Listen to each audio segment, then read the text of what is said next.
Yes, people, welcome back to GNA TV and Chelsea Fan TV. It's been a long time, man. I know it's been a long time, guys. How are we all doing? How is everyone in the building? I hope you're all well. I haven't spoke Chelsea in a while, and I think it's the perfect time for us to actually start getting into some topics in and around the football club. We're not just only going to be talking about the game tonight at 8 o'clock between Middlesbrough and Chelsea. We're also going to be talking about Pochettino, the squad. We're going to be bracketing it. We're going to be talking about the defence, the midfield, the forward line. There's going to be lots for us to get into today, guys. And it's going to be a show that you're not going to want to miss. So make sure that you smash the likes, guys. Share it out. Share it out now for me, please. Get the likes up because that helps us massively as well, guys. Share the likes, get it out, and let's cue that intro.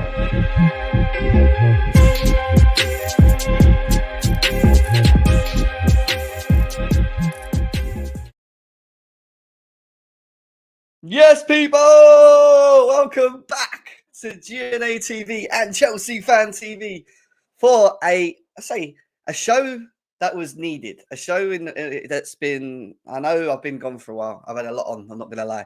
A lot on. A show that's nice to go back into with you guys.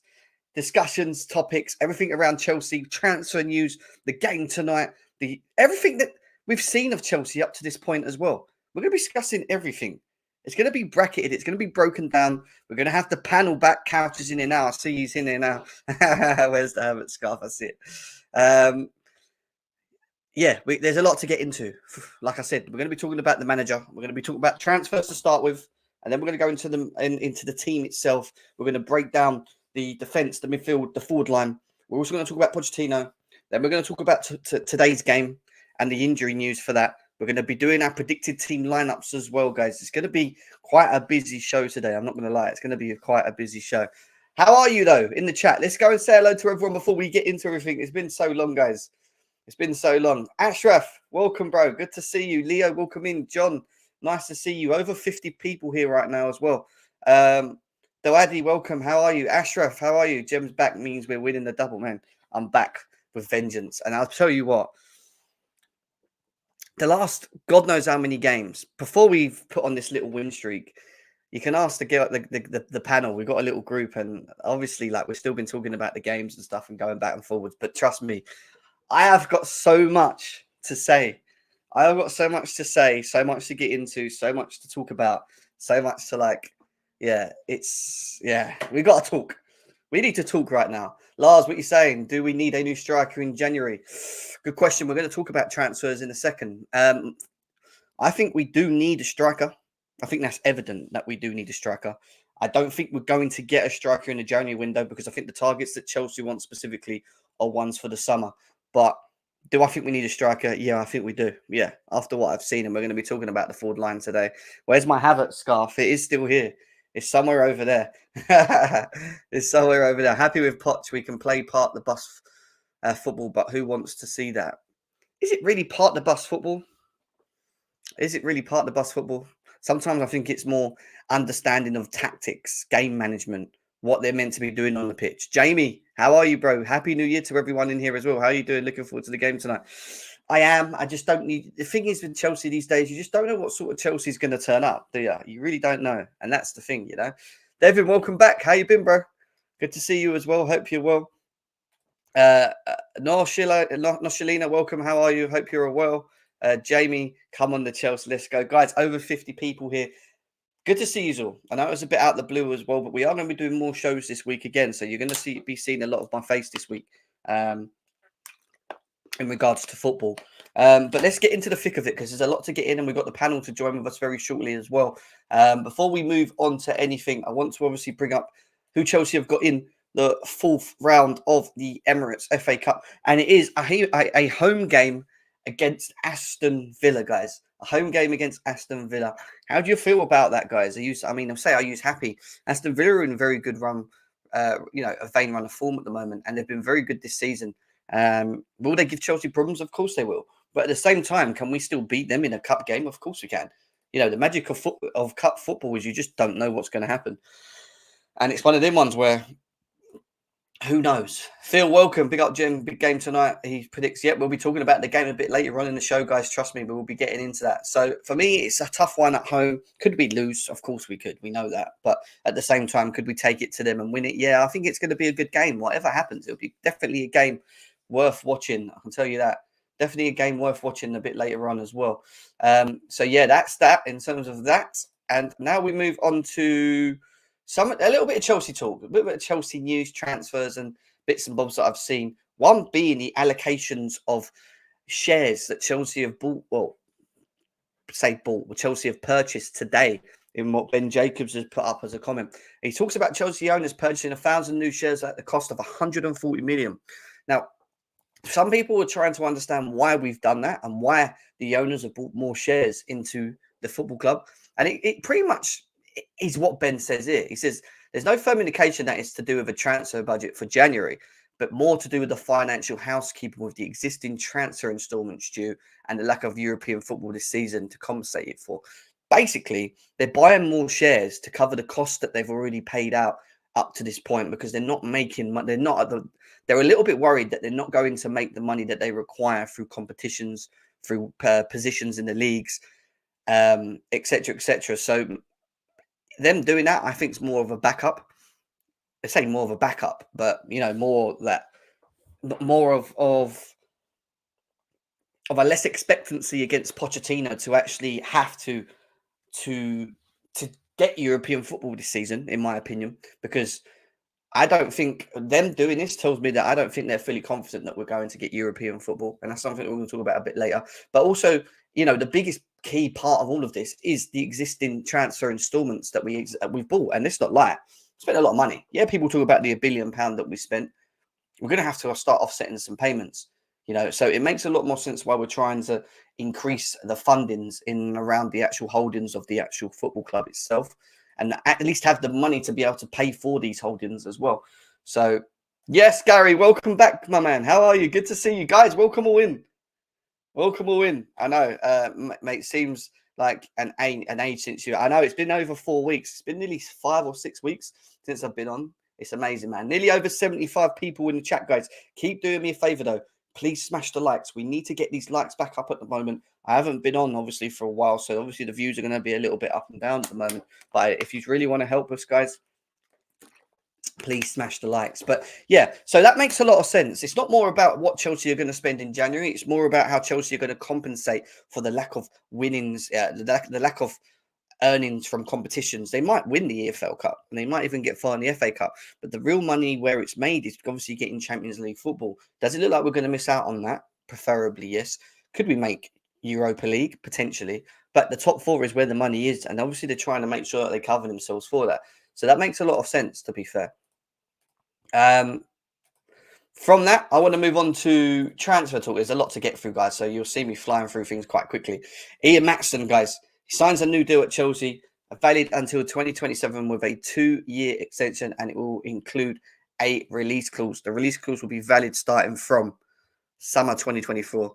Maatsen will fly to Dortmund tonight to join Dortmund on loan. Medicals tomorrow, as revealed. Now, some people that are massive Maatsen fans are very annoyed about the outcoming of this. And listen, we've suffered a lot of injuries. Kukurea, Chilwell being out. By the way, Chilwell's back in the squad tonight, which is a bonus for us. What do I think of Maatsen? I think he's not had enough time to play. At the same time, do I think he's ready for Chelsea? I'm not too sure. Do I think him going on loan to a club like Dortmund is a stupid idea? No.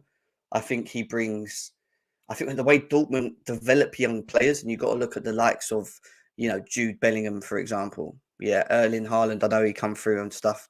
There's a number of players we can go through that have come through Dortmund and then left and done, amazing things. The experience that they gain in there, the development of the individual player is a very good idea.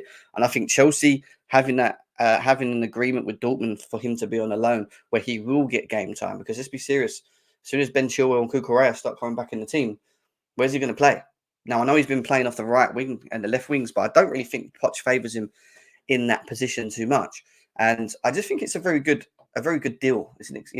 In my opinion, it's an exciting deal. I think it's a good deal. I don't think it's as a bad deal as people think it is. Sounds like a good deal to me. I think so as well. Yes, Josh. How you doing, bro? Hope you're well, man. Good to see you back here as well. In the bathroom next to the toilet. On the way.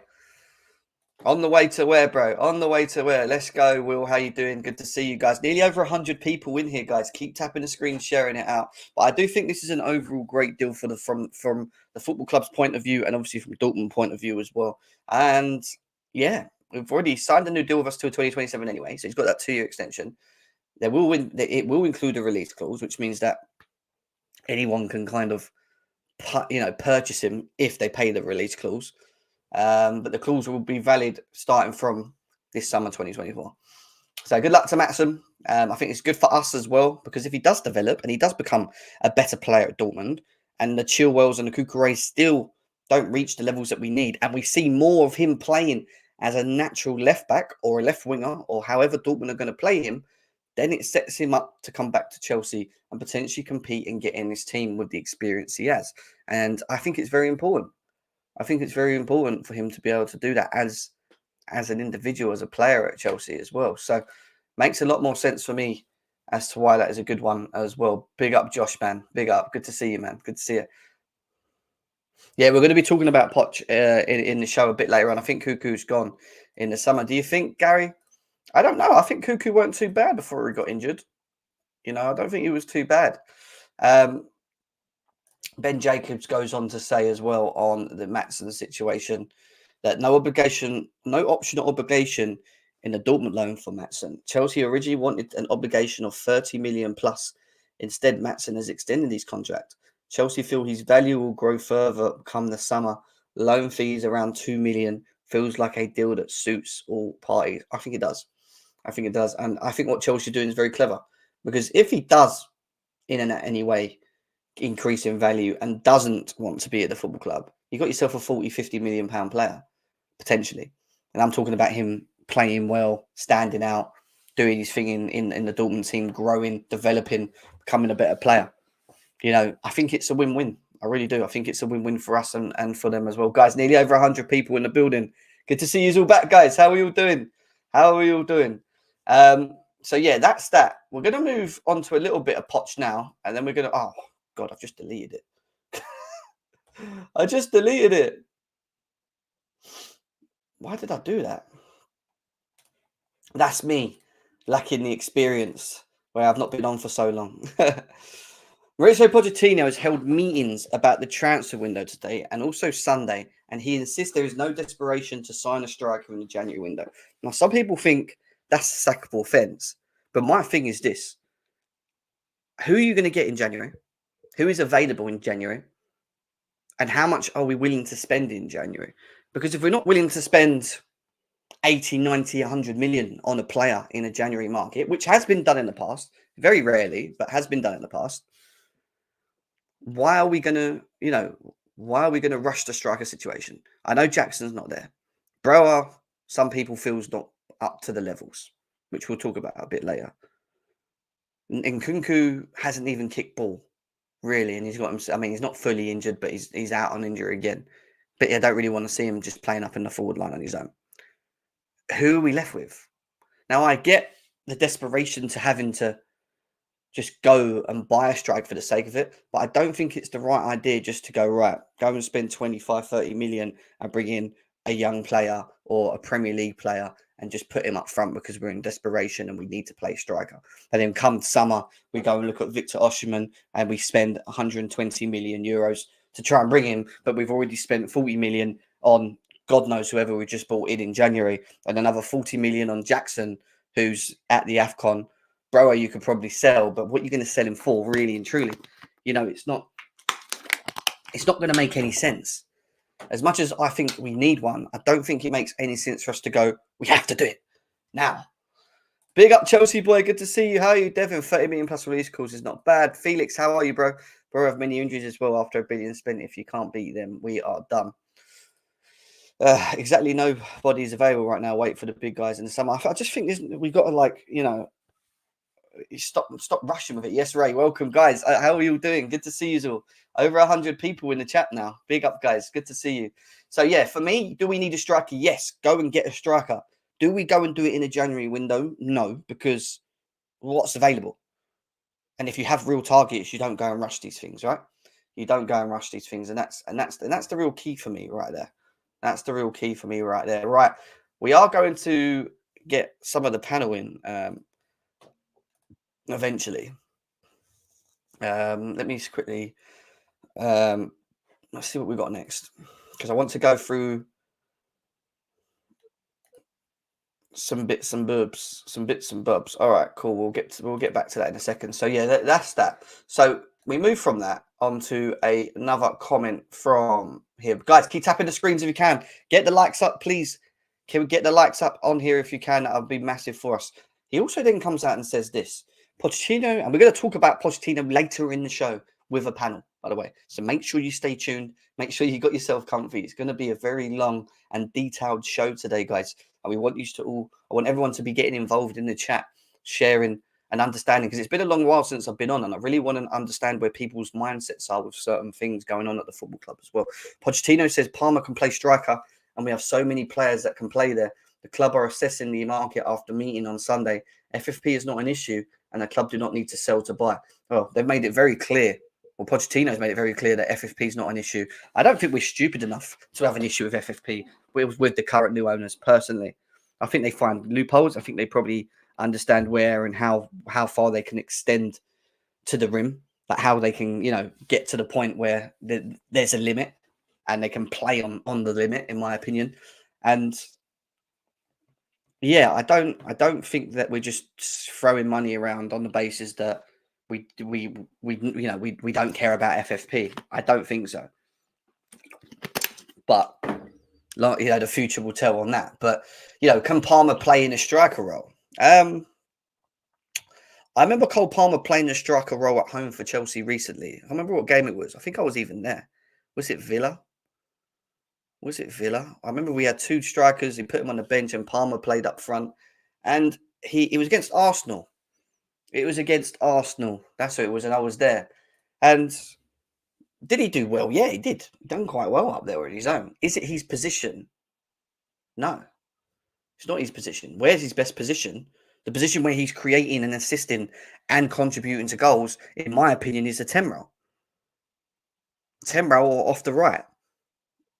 That's where Cole Palmer needs to be. What he needs to stop doing, and we're going to talk about it a bit more in detail in a bit, is playing players out of position when you have players on the bench that play in it. And I know sometimes some of these players that are coming in are not good enough to play in that position, but it just completely affects the balance, the rhythm, what we're trying to do moving forward. You can't have a plan. This is what I don't get with these, not just Poch, Graham Potter, Lampard. You have a plan and identity of how you want to play, right? But you play players out of position. So how are you going to get the best out of your system if you're asking players to play out of role? And then we look really shit to the eye, which is what's going on. And this is exactly what he's doing. Yes, Vic, good to see you, bro. Good to see you, bro. Good to see you. How are you, man? Ashraf, welcome, guys. Anderson, welcome. Good to see you, Zoina, guys. Keep tapping. Over 106 people in the building. So I don't have any sympathy for the managers. This is why I'm very critical of him and previous managers. Play players in their position. Big up, Jay Anderson. Good to see you. Play players in their position. We might see Brewer and Palmer rotating for the 9 till February, and giving Madueke chances to start. Well, Madueke being back's a good thing, I think, personally. It does give us more options in rotation of the forward line. We have to do that. But should we be forcing players to play up front? No. If you've got Brewer, just play Brewer, in my opinion. But we move. And we're going to come back to more Poch. Now, what's happened to Christopher Nkunku? Guys are like, I was so excited when he returned and that, but he really hasn't played much. He had that sort of half blip game, and then we put him up front where he was non-existent against Luton. Since that, we've not seen much of him. And Pochettino goes on to say that Nkunku's injury means that he's not available for tomorrow's game. It's not a long period. He's just not in training. He is recovering. It's not a big issue. So basically, just sounds like the guy's just on the sidelines with a minor injury, and they're just being cautious with him. Do you know what I mean? They're just being cautious with him.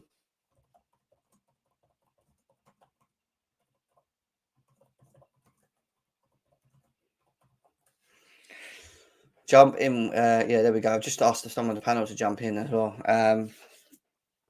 So I think he'll be all right. And Kugu, Lavia, and Carney are so unlucky this season. It's a shame we've not really been able to see the best of the Nkunkus, the Lavias, the Carneys.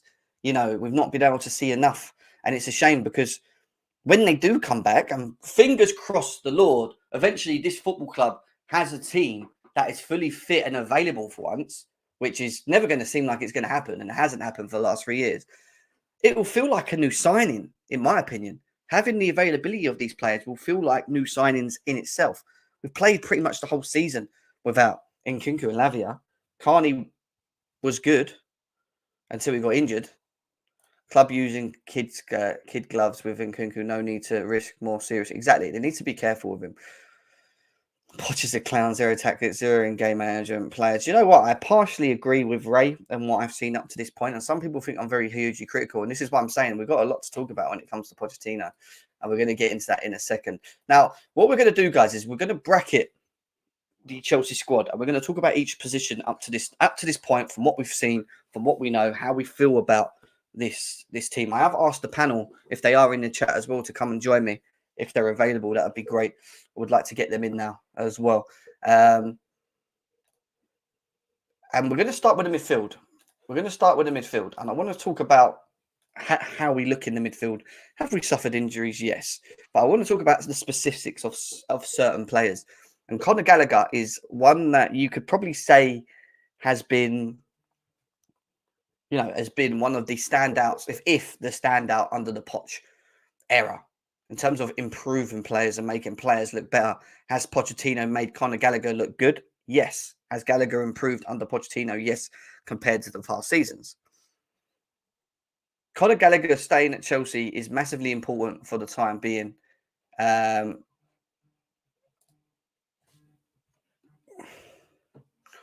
seconds ago, I'm getting calls left, right, and centre here. Leave me alone.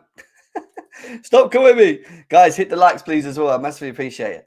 So, it goes on to say, this is the other side of the coin. He says, Poch's most important player, captain, best performer in the midfield so far, 0 off-field dramas.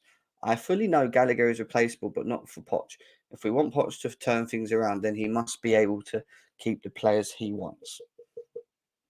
Now, has Conor Gallagher swayed me in his performances of recent? Yes.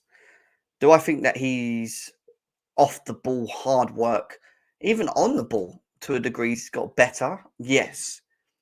Do I think he should be in the team in the future and playing and leading us and playing every game that we have available, provided he's fit? No. I still don't think he should be.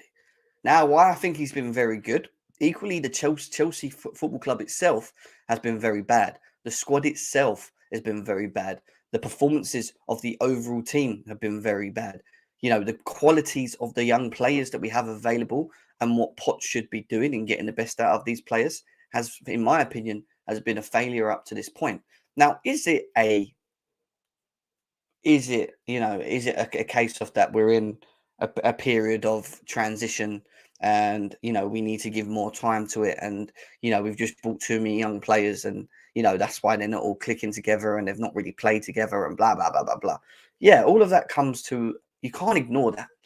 You can't ignore that. Can this team get better with experience, with more games under their belts, with be staying fit, being available? Yes. If Lavia, Caicedo, and Enzo, and we're talking strictly about the midfield at the moment, no one else, just the midfield. If all of these players are fit and available, I'm going to ask you guys this in the chat. Who would be your starting pivot? If all of the players in the midfield right now were available up to this point and fit, Conor Gallagher, Enzo, Caicedo, Lavia, who would be your starting two? Who would be your starting two in the pivot? I'd be really intrigued to know in the chat what you guys have to say. Stop with the Dybala, guys. Not going to happen. Injury prone. Dybala, I've never been a massive fan of him. I'm not going to say. Just get Benzema on loan for 6 months till summer. Right. Because I can tell you right now, for me, it would probably be... It's a tough one. because I think if it's a pivot, I think you could probably play a Lavia Caicedo. I think you could do that. But then equally, I would like to see Enzo with Lavia, because I think Lavia is more of a sitter, and I think you need to play all three. It's hard. I've said a pivot, but I want to see, my ideal want to see is Lavia, Enzo, Caicedo, and I want Caicedo and Enzo to be more of the like eights pressing, and Lavia just to sit. But I don't think you do that unless you're playing.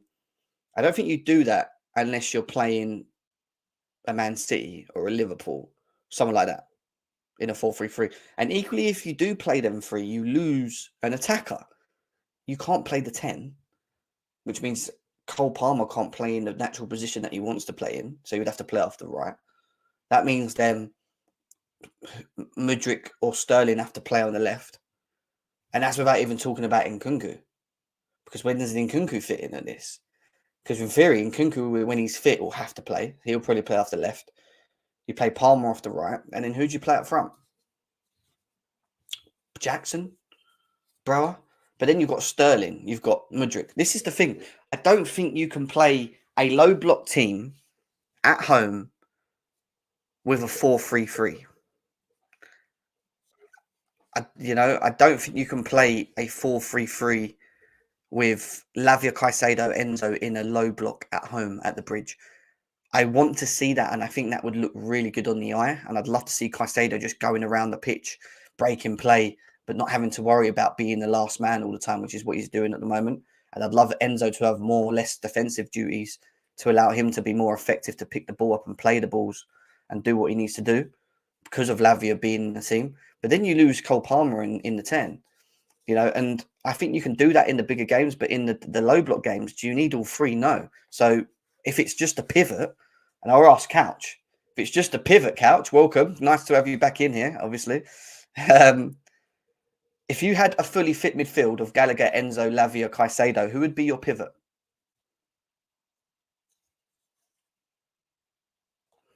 Couch? Are you there? Who's Couch there? Couch, we can't hear you, man.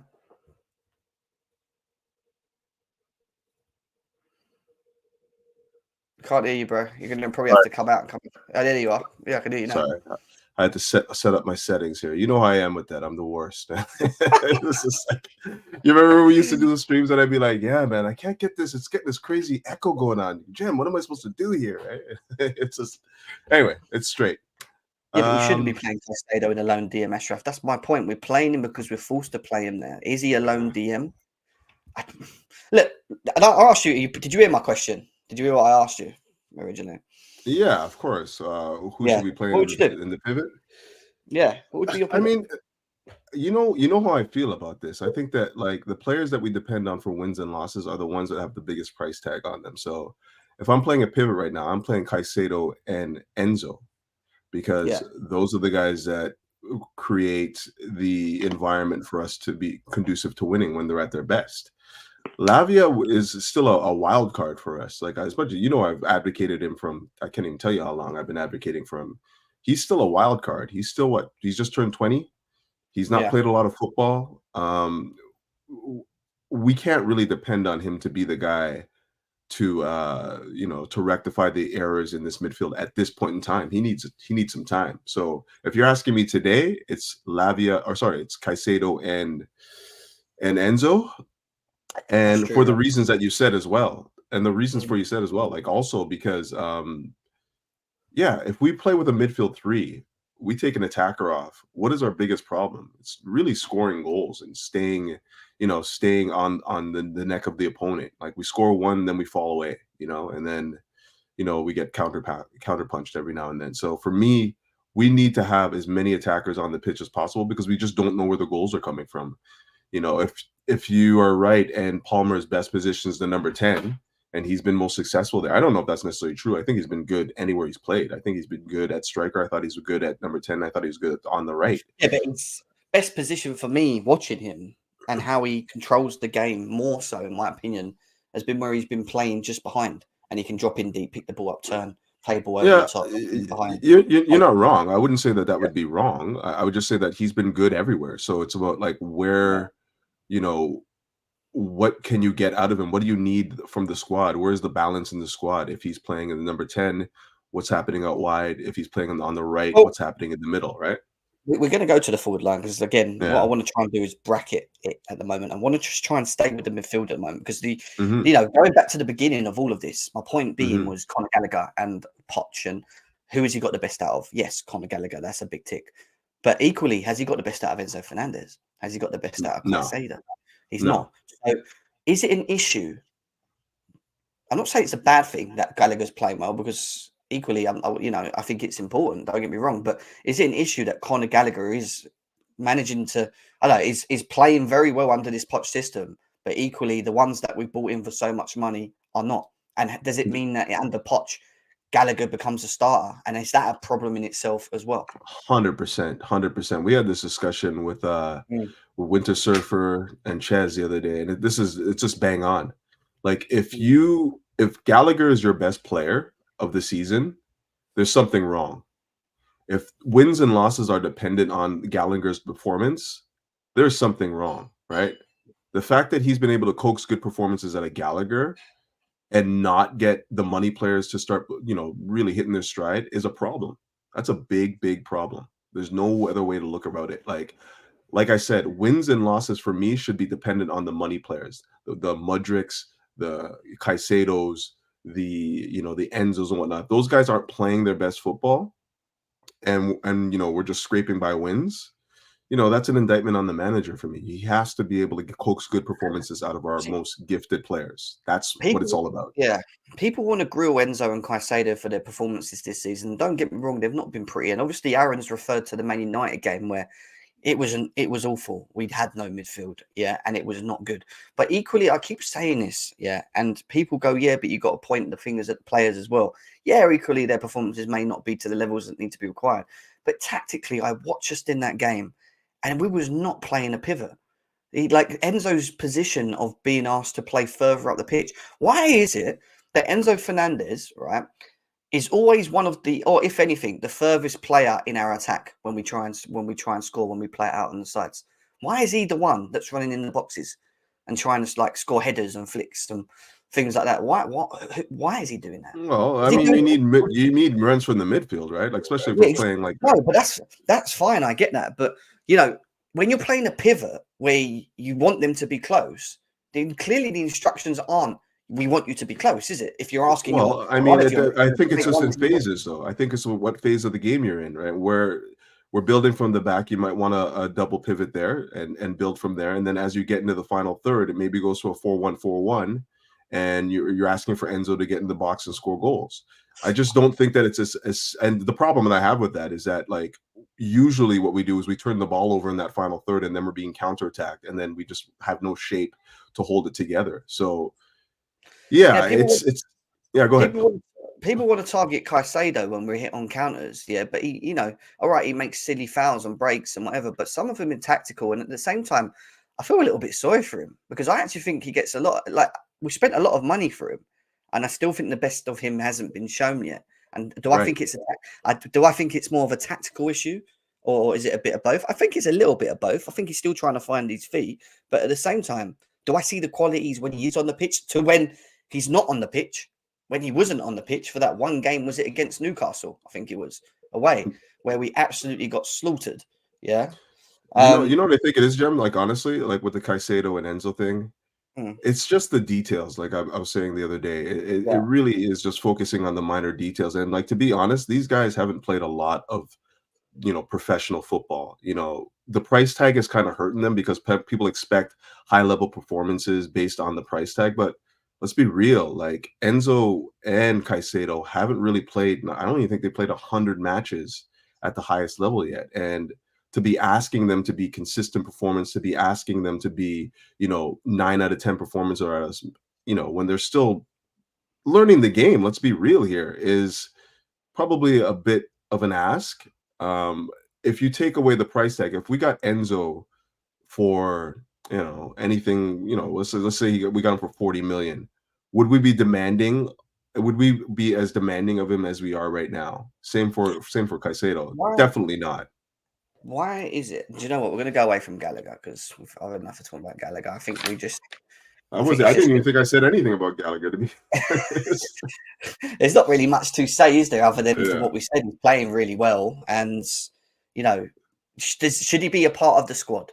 Yes. Yeah, of course. I think he should. Of course, But he's should he be earned that. starting every single game and captain Chelsea and put Enzo or Caicedo on the bench for it? No, I think it's needs must at this point. Like, we just haven't had a healthy enough squad to see the other players, you know, because don't forget, before, I know Gallagher was playing in the pivot when Carney was in the game, and Carney was playing that sort of like 8-10 role. But, you know, that was because I don't think Enzo was up to speed at that point, and obviously Lavia was injured or not up to speed. So, like, I think it has a lot to do with just like we don't have the bodies. And then what he did was when he came in, he was able to show that he's at least willing to put the baseline effort and you know, put the commitment in. He's put the commitment in that required to win in the Premier League. You can't knock what he does on the pitch. He works hard. He tries. You can see he tries to do everything he can for the team, and I can see that clearly. But you know, should he be starting every game? No. I mean, is he starting games because of the lack of, the injuries that we suffered in midfield? And tactically, I've seen Poch do something with Gallagher different to what he'd done at the beginning. He played him as an 8. He now is playing him as more of a pivot when Caicedo's there, and he puts Enzo a bit further forward, which is what I've noticed as well. And I think that's not a bad idea, to be fair. I don't like him in the pivot, by the way. I don't think it's like amazing. I think he knows I think he's just a very good utility player. He can just come in and he can kind of do what you need him to do, but it's not at really any great like level, if that makes sense. When we used to talk about Mount, when he used to come in and we used to be like, he's good at he does many things good, but he's just not a master of one thing. That is literally why I look at Conor Gallagher. Like, I just think he's good to have because utility-wise, I think he's very versatile. I think he offers what he offers. But in terms of the future of Chelsea and where we need to go, these two here have to get the best out of them. I am telling you, the levels of qualities. And I want to talk about Enzo quickly because obviously he's been getting, I'd say stick, but people have been saying like, where is this Enzo? Tactically, do I think Poch gets it right of him? No, I don't think Poch helps it whatsoever. But what people need to remember as well is that out of every player that's played for Chelsea this season, he has played the most minutes than any other Chelsea player this year. More than Thiago, really? Last year, yeah. Oh, you mean the calendar year? The calendar year of 2023 to December, from January to December, Enzo Fernandez has played more minutes than any other player at Chelsea Football Club. And this is in between all of the international duties that we've had, and we've had loads. That's not even a joke. Yeah, him flying back and forwards to Argentina, which is missions. I'm not even making massive excuse, but it is long from where we are. Yeah, back and forward. And him as a professional, because he's still so young as well. People don't realize that Enzo Fernandez, before we even signed him, had only been a professional football player for about 2 years. This is what I'm talking about. Like, and you saw what, like, people go, well, Graham Potter got the best out of Enzo Fernandez. It wasn't the best because we knew that him playing as the deepest person wasn't his position. But what we saw from Enzo Fernandez in that time was enough to tell you that his qualities are something that we don't have across the whole squad, and we have to see it more frequently, and we have to get the best out of that. What we haven't seen under the Poch system is that Enzo. And for what reasons do I think it is? I think it's, and I'm going to say it because I'm seeing it in Saka at Arsenal as well, and they're not bad players. I just think there's a lot of tiredness in them. You can see it. He picked up an injury the other day. He's starting to get like minor injuries here and there. I think tactically it's different, and I think it's finding how you get the best out of him where he's receiving a lot of the ball all the time, and we're not doing that as much. And I think that's a Poch problem. I think he needs to get the best out of him. At the same time, I think we need to give him, I wouldn't say give him rest, but like I think he needs to find himself again. Does that make sense? That like, oh, for sure, absolutely. He needs a warm weather vacation, and just go chill on a beach somewhere for a couple of weeks. No, I agree, but like again, like this is the level though that we're talking about, right? We're talking about, the difficulty of the Premier League is the fact that you have to play you have to Yeah. play at a high level at a very difficult time of the year. Christmas Yeah. period, coming back into the new year, that's a very difficult time. No other league plays during that Christmas period. So the fatigue and like the demand on the players, the physical level that you have to play at to play in the Premier League is high. And it's not for everyone, and it's not something that you can just pick up, as you go. Like, you build up your stamina, you build up how you have the endurance Takes an over the effect. course of time. Well, He's only been here for a year. He's only been here for a year. He hasn't really come to grips with the pace, power, and the endurance that you need to play in the Premier League. That's what it looks like to me. He looks like half the time he's playing well, and then it falls off, because he's not really got the fitness there yet.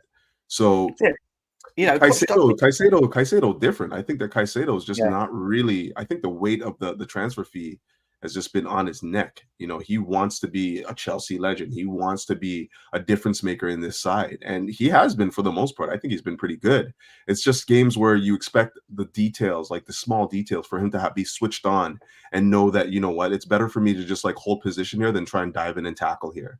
When he's trying to like dribble out of trouble and you expect him to just like clear it out of bounds just to relieve pressure and stuff like that. It's just those small little details that I think sometimes, and then sometimes he's got to mark the top of the box and stuff like that, and he just leaves it wide open. It's small details for me that these guys have to get for them to reach their true potential.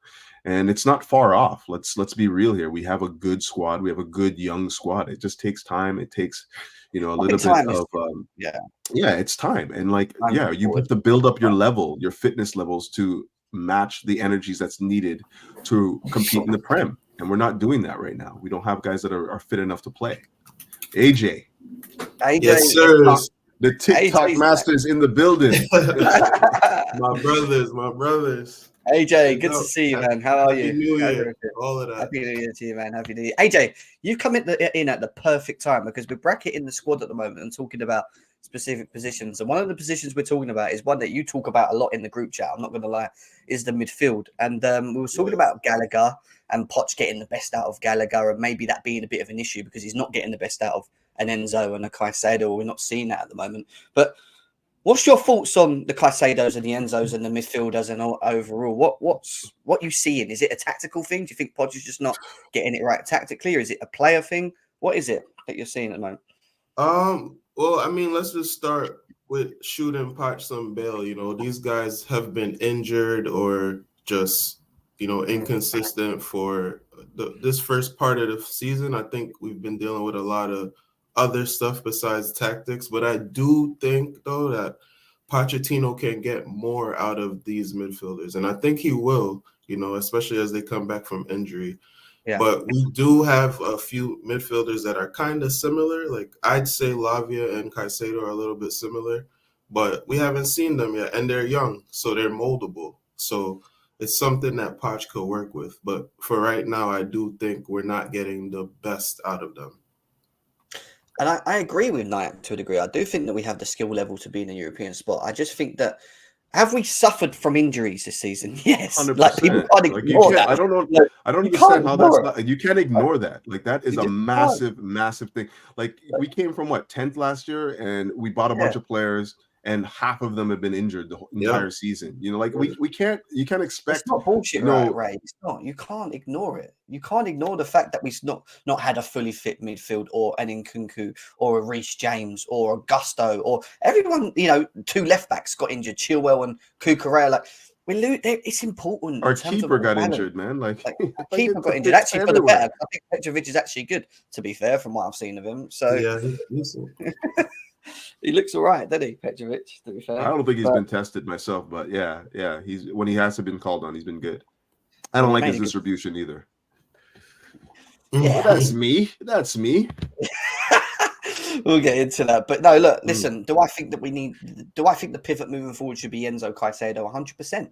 That has for me, that has the right, chemistry in terms of this team going forward.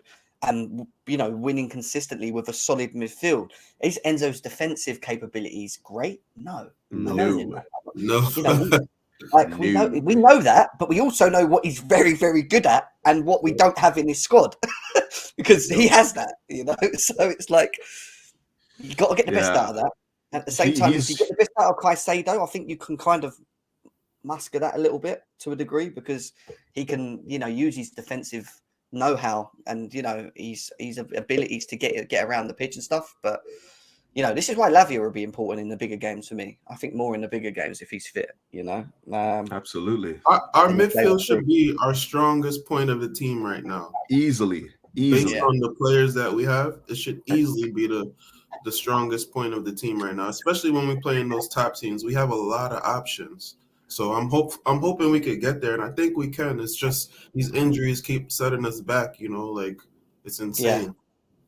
And to be honest, like we've been good in the big games. Like we've been actually pretty good. Like outside of like the Newcastle game and like the Manchester United game, which I didn't really consider a big game. I thought we were gonna steamroll them, to be honest, just because of the strength in our midfield. And that was a pitiful game. It was pitiful. I don't think that we matched their energy level at all anywhere on the pitch. I don't want to get into it, but it was pitiful. It was a really, really poor performance. Newcastle, again, another poor performance. And yeah, like, I don't know. I can't really say one thing or the other. Like, yes, it was certainly a tactical, decision to play a certain way and not be able to match the energy and intensity that is being played at. But also, we just don't have the fitness. It seems like when we play 2 matches a week, guys don't have the fitness levels to stay with the team. So I'm seeing it right now. Yeah. I want to ask you quickly a question on Santos in a second, but I actually want to quickly. I did speak on this Carlito actually at the beginning of the show, and people were asking about the 140 million of shares that Chelsea bought in the Chelsea holdings of recent, and it's clever on the basis of not from a transfer side of point, but also from the point of covering the amount of transfers we've already done and the injection and the money owed that we're going to need. And I think it makes a lot more sense why they've done that, because European football at the moment is not a certainty for Chelsea. Where you make money in the Premier League is finishing in the top 4. We're not going to do that. So now they need to look at where's the funding going to come from for the players that they have bought in, how they're going to be able to, not say, but cover proportions of what they've done up to this point. They have to think ahead. And that's why I think they have, bought another 140 million or 1,000. It's 1,000 worth of shares, which is about 140 million, because I think they're thinking of not just from the January, not for the transfer window market for January, but more of the how do we cover what we have done up to this point in terms of cash flow and things like that. So I think it makes a lot of sense.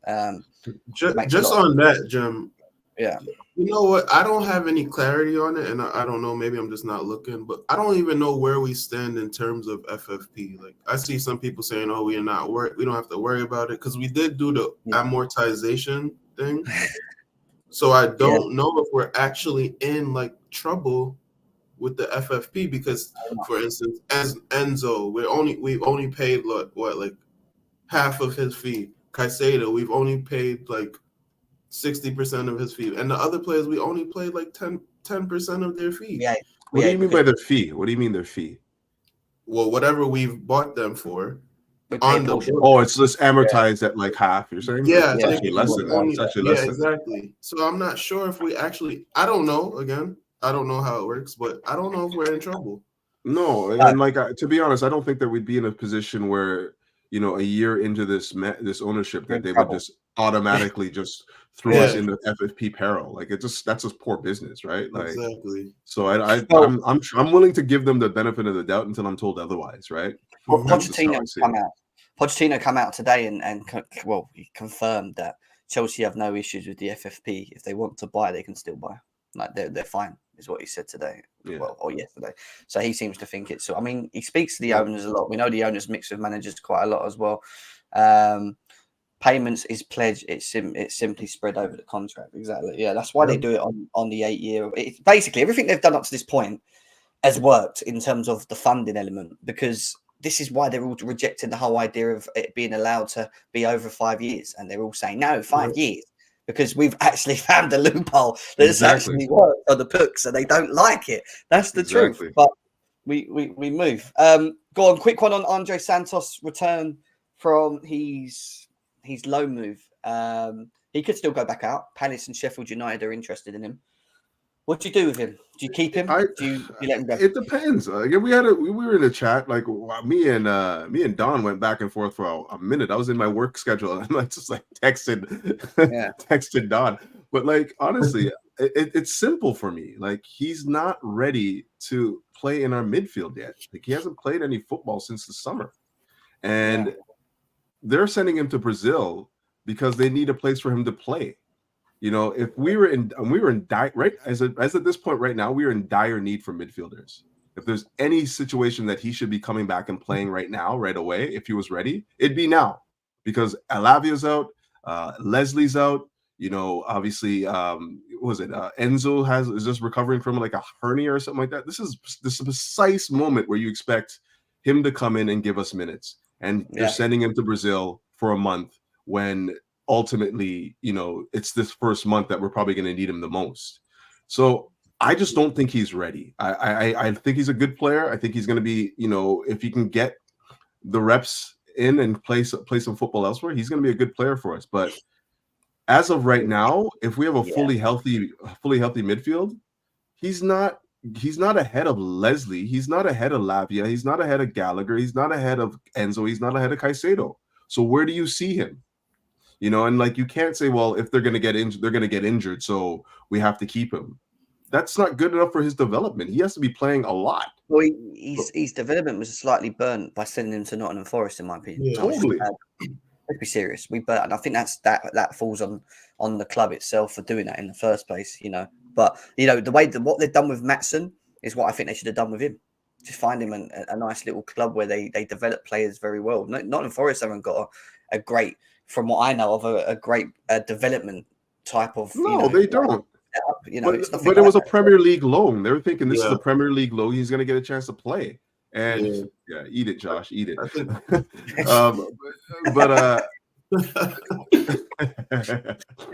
But like I was thinking, and like to be honest with you, when I heard of the loan, I was like, this is a good situation for him. Like it's freaking low level Nottingham Forest. Yeah, but they wouldn't have bought only gets like. Even if he just gets like a few cup games or like, you know, a cameo in a few of the Premier Leagues, like 30 minutes here and there, it's going to be a good position for him to be in because it's a Premier League loan. He can get up to speed quickly with how this league is at, with the speed that this league's at. And they hadn't played him for a number of reasons. Obviously, they bought a bunch of midfielders. But the other thing to that is, but here's the thing I don't understand. Like people are like, I've heard people still say we should have just kept him. I'm like, well, if he can't get into Nottingham Forest's midfield, how the hell is he going to get into ours? Like, there's no chance, man. Like, what are we talking about here? Do you think it's that straightforward? You think, oh, he's not good enough, so he's not getting in? You think that's what it is? Well, tell me what it is. He's not ready. He's not ready. He's not ready. I wouldn't say he's not good enough. You know, I'm not saying he's not good enough either. He says, I just don't think he's ready. He needs to play a lot of football. I think there's a bit more politics, in the sport, like besides just being good enough. I think there's, especially with that Nottingham Forest. I guess maybe they thought they might be in a relegation scrap, or maybe they didn't. I don't remember how they started the season, so maybe the season didn't start as good. So they're like, oh, now we got to just work with these players that we got, and then worry about this guy's development later. You know. But so if he was ready, though, if he was ready to play for Nottingham Forest, they would be using him because they need him. No, you know what I mean? Like, I agree. I agree to a certain extent. I just know that it's not always so straightforward. But the sending him to Brazil thing, I think because he didn't play for the last 6 months, and I think because Chelsea's schedule this last month, basically the last 2 weeks, and then the next 2 weeks is kind of soft. Ish, meaning we're playing lower teams. We also have that break. We have like that 2 week break. I think this is a good time for him to maybe get a preseason type of thing in Brazil, and maybe they bring him back and for the rest of the season. You know, I'm not ruling that out. I don't think we can rule that out altogether, but I'm just saying the moment where you need him is now, and they're sending him to Brazil. And by the time he gets back, God willing, we're going to have a healthy-ish midfield. Like, there's going to be guys back that are still ahead of him in the pecking order. You said that Leslie's ahead of him, and I 100% agree he's ahead of him. 100%. I'm not sure. I'm not sure if he's ahead. Okay, all right. like I know he was chosen. You see, it's good. We could say it because he was chosen for the squad, and Santos was the one shipped out, and that makes sense. And you know what else? And you know what else about that too? Like, keep in Mhm. mind, Leslie didn't play in the preseason for us. He No, he played, didn't. a couple training sessions. They're like, all right, we're keeping this guy, and we're sending Santos on loan. He didn't. So keep that in mind. Like, I'm just gonna say it right now. I think Leslie's a very good player. He needs reps as well, but he's a very good player, and his stature in the game. Like, don't forget, he's played in Europe. That's another thing too. He was playing at a high level in France. Playing against PSG and playing well against them as well. Like, they're different levels. They're not different levels. I would say that they're at different stages in their development at this point in time, just based on the fact that he's played more football at a higher level. I think the reason Leslie gets picked over Santos, and I think it looks more.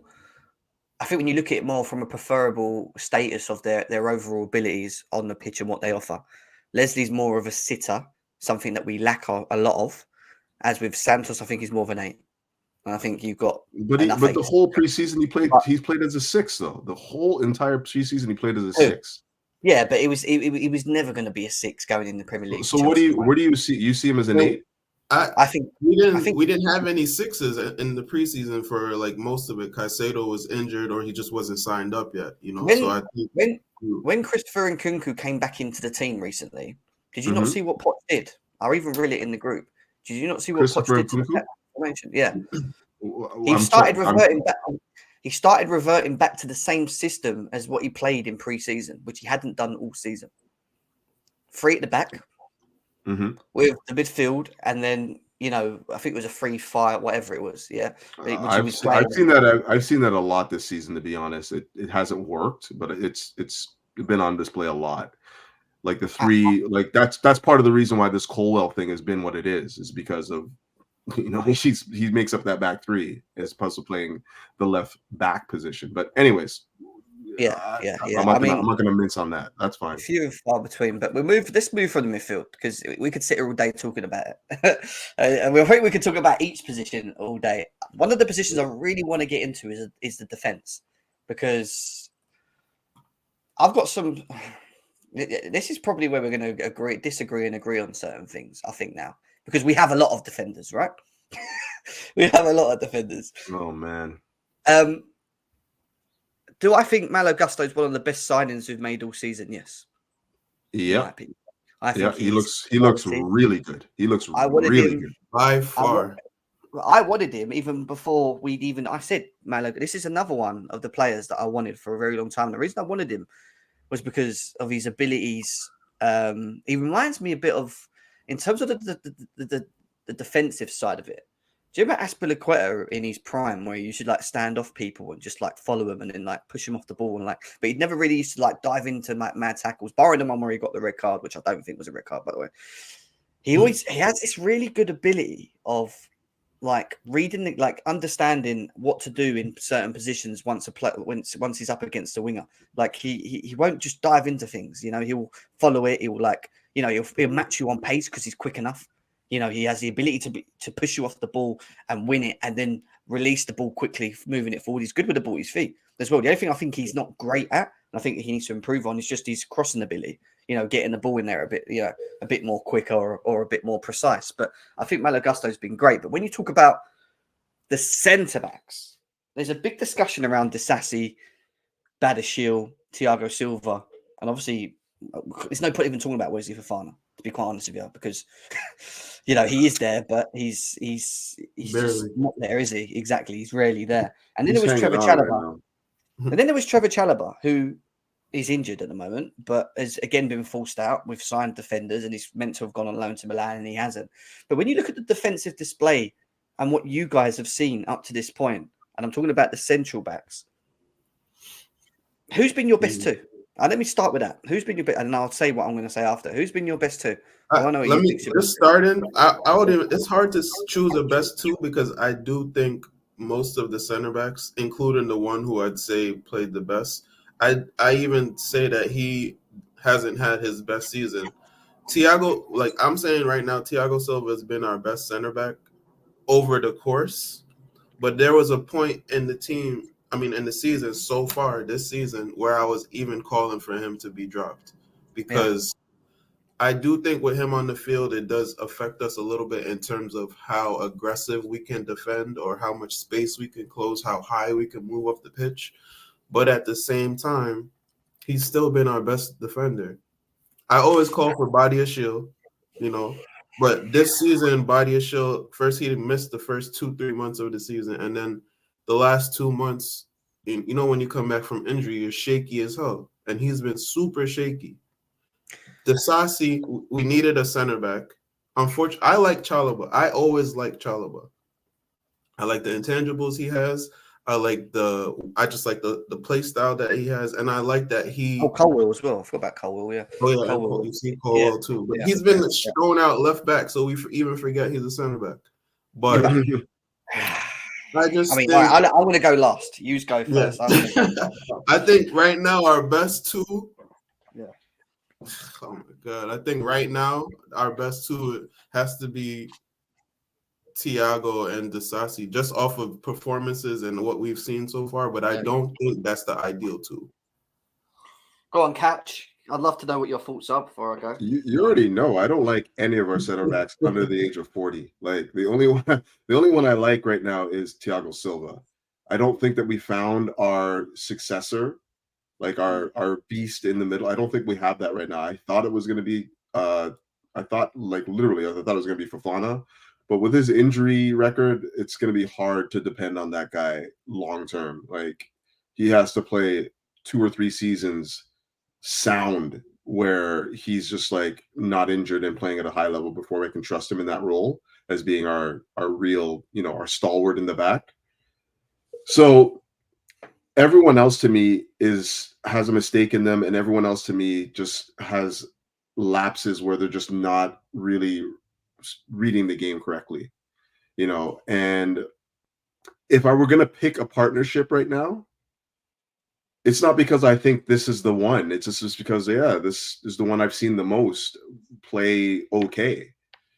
I'd say it would be Disasi and Thiago. But Thiago's not going to be here for much.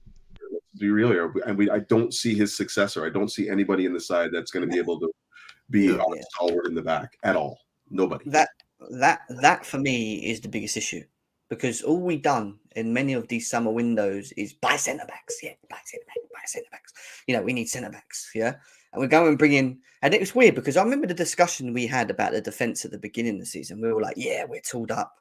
We've got Badia, Shield, Colwell. Who's better? We're tooled up. Top, they're both top quality. Oh my God, what are we going to do? We've got Silva, we can rest him now, and we can do the Disasi for 38 million, which we bought for. He's going to come in, he's going to do that, and we've got Fofana, and oh my God, we've got all these great defenders, right? I'll be quite honest with you. I agree with what Couch says. I don't think there's anyone better than Thiago Silva in any of them, and that worries me because he's got to go. I think he's going to go next season, so that means he's going to move on. So then you look at the successors of that and who's available and what I've seen up to this point, and I don't get why Trevor Chalobah's not still in the mix, because as much as Disasi and Badiashile and whoever, Colwell and whatever have been playing, when I look at the ability of the player defensively, I don't see much difference. I think Trevor Chalobah should be in the chat still. I'm not joking. Yeah. He just got back from injury though too, right? Injuries have cooked him. His injuries is why we bought Disasi. I look at Colwell. He's been put out on the left. It's not his position. I hate him playing on the left. You know we do. We talk about it in the chat all the time. I don't like it. It doesn't. He hasn't got the movement off the ball. It's just strictly a centre back. It's where you need to play him. And he has played centre-back in a number of games this season for us as well. And I think that is his best position. I don't think I'm going to say he's bad. I just think he's still, again, in the same bracket as most of this team, barring Sterling, Silva and the others. Still very young, playing in a top-level team, trying to find his feet. Do I think that Colwell can come good for this football club? I think so. If he can... The only thing that annoys me with him is his attitude sometimes. He can make some reckless, silly... decisions in himself, but I just think that's because he's heat at the moment and whatever. But then I look at Badiashile and I'm like, this guy is built And I look at him and I think he's built for me to be our best centre back. Like, I look how he is on the ball and whatever, and like, you know, I'm like, he should be the guy. But then he comes back. I know he's had an injury, and yeah, I see the what he brings and, you know, the abilities and the other. But then 2 of the goals in the 2 of the games that he played in were all was his fault.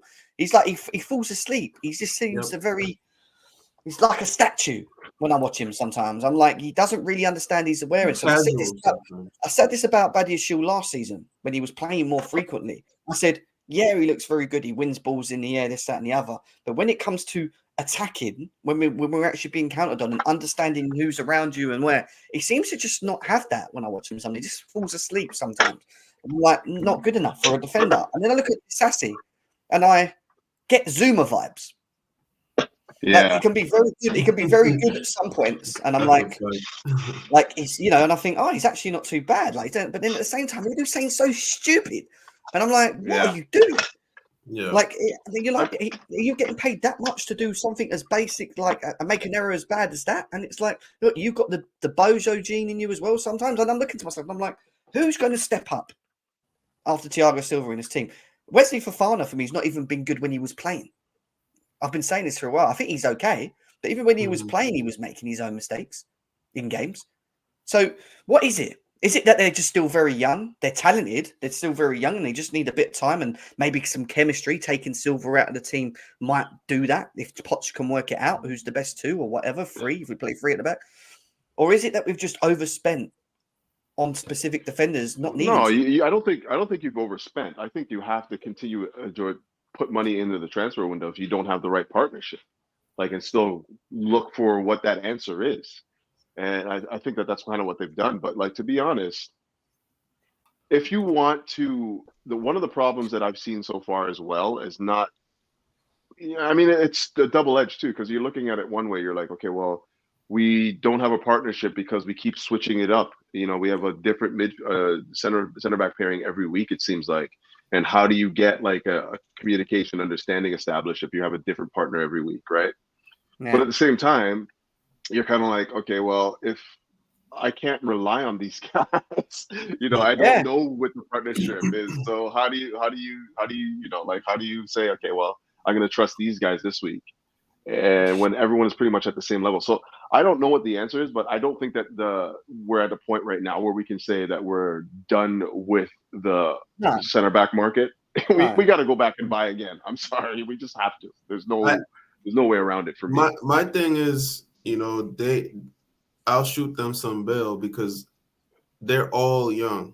They're all young, and you know, certain positions most positions you get better as you get older, but definitely a center back and a goalie, you get way better as you get older, just because your knowledge and reading of the game just gets that much faster and that much quicker and that much stronger. So I do think they have. It's true, actually. They can pass. You know, they're decent in the air, and they'll get better at passing. They'll get better at being in the air. They'll get better at tackling.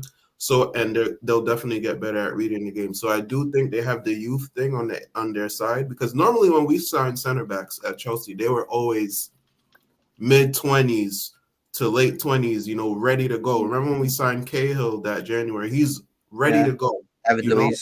So it's a little different in the center back position when it comes to the experience thing. So I do want to give them bail on that. But when you talk about replacing Thiago Silva, which I was one of the people who was saying this past summer that we should move on from Silva and start building the defense, because we can't keep depending on him. Whether if he leaves the club or if he just literally takes 80% step back, where he's like only playing like yesterday in a cup game. I mean, today in a cup game, or this weekend on a cup game, so we can build our future. But we haven't been able to build our future this season. So we're still looking for that chemistry, and we're obviously going to be still looking for it next season, because we're not going to find it this season. So that's the only downfall that I see here. And I do think we purchased Disasi because of Trevor Chalobah's injury issue. Because Chalobah was one of our highest performing center backs over the last 2 seasons. And he even played right back as well. So he gave us a lot, but I do think the ownership wants to make that sale, and on top of that, he's been injury prone, and that's Yeah, a big problem throughout the team. So I hear it's that. kind of, I hear that. Declared, Hassan, welcome, guys. Good to have you back in as well. Declared, I'll go to you first. I mean, we're just talking about the defence at the moment. We're just bracketing it down. We've still got to get to the forward line and Poch and talk about this game, so we need to kind of speed it up a little bit. But Declared, how are you, man? Good to see you. Happy New Year. Big up. Missed you all, you guys. Am I coming through all right? You are, yeah. We can hear you, mate. You loud and clear. Declared, what's your thoughts on the defence, mate, and what you've seen of the defence strictly at Chelsea so far under Poch? Well, I want to address my opinion, or what you guys were talking about Silva. I always thought that Silva was going to be a bit part player. That was the whole idea. I think his contract was based around it. I didn't feel that Silva was going to play a big part at the start of the season, right? I felt like he was just kept for one more, help the team, help the young guys, and I think that's what everything was based off. Now, Fofana's injury is massive, and I think that changed everything, because I think that he would have had, just by his price tag, the extra game time, another person competing. All these guys should have stole the spot off Silva, right? He shouldn't be playing this many games. Now here and there. So I think that shook everything, because you don't expect long-term injuries that early, and the amount of injuries we had. I think it's been inconsistent, and I think you guys already addressed, different partnerships, different shapes at the back, centre backs playing fullbacks, different roles. I already had the opinion that we were going to struggle with this many new players. You're going to have just to familiarize yourself, and the player familiarize yourself with the city and whatnot. Yeah, it's just like what everyone says. You give a new player one season. Now, do you give 12 players a season? Does Poch get a season? Do you know what I mean? By default, from giving a whole team a season, it was always going to take time, and it's even worse when you change it up all the time. Yeah. So I think we got good players, but I think we do have to enter the market. I think Fofana, for me, his development is shook. He's had 2 big years out, 2 seasons out. I agree. In the most crucial, important parts of his development years. I don't think he's going to be the same player when he comes back. I think he's going to struggle, and I think we're going to have to take a massive hit because he's on a big contract, big transfer. I think we have to not rely on him, and maybe try find someone. And I mean that goes down to our sporting directors. We brought these guys to find gems, not you, but to try find that defender that that didn't cost a lot, that shines, and to make up for our big money spending. We can't just keep buying 90 mil, 100 mil centre backs that with potential. The problem is, and then we'll talk about that in another show, but is who and where do they look? And I know they're talking about the guy from Benfica, who's about 50, 60 million euros, I think it was, or saying. But yeah, I agree, Declared. I was very reluctant. Not say reluctant. I was very worried about the signing of Wesley Fofana for the value that we signed him for. And people were very, let's say, disagree with me, but they were like, Jim, don't worry about it. It'll be fine. He's only had that one long-term injury at Leicester. It'll be good. And I said, it's nothing to do with his talent. I think there's a good player in Fofana. I really do. I just don't think you're going to see enough of it. And that was the issue I had before we even spent the money we did. And we spent a lot of money on him. And now, like he said, he's been here for 2 seasons, and we missed him for 2 big seasons. And development-wise, that's key for a young player who's not kicking ball. And what are we meant to do? Just wait? Come on, Fofana. You'll come back soon, and, you'll hopefully keep fit, and, you won't get injured, and, we'll be able to just rely on you to be that person that we spent all that money on. I don't think we can do that. I think that's a big issue at the moment. So I agree with Declared on that. I want to also add, Jim, that I mean, just like you brought up the guy from Benfica, how long do you give him? Like, say, next season, do you give him another season, and this cycle keeps going? I'd rather just break the Premier mold League of center our back. transfer policy and get that one ready, 20, 25 plus, not too old. Someone that can almost come in and do what Silva was doing now. Do you know what I mean? I don't think you Just could ever someone find a more Silva, in my established. opinion. I think Silva's just. Oh, you're not going to find a Silva. You're just not going to find. I that just class mean player at young. someone with high experience at the back. You're not going to find Silva.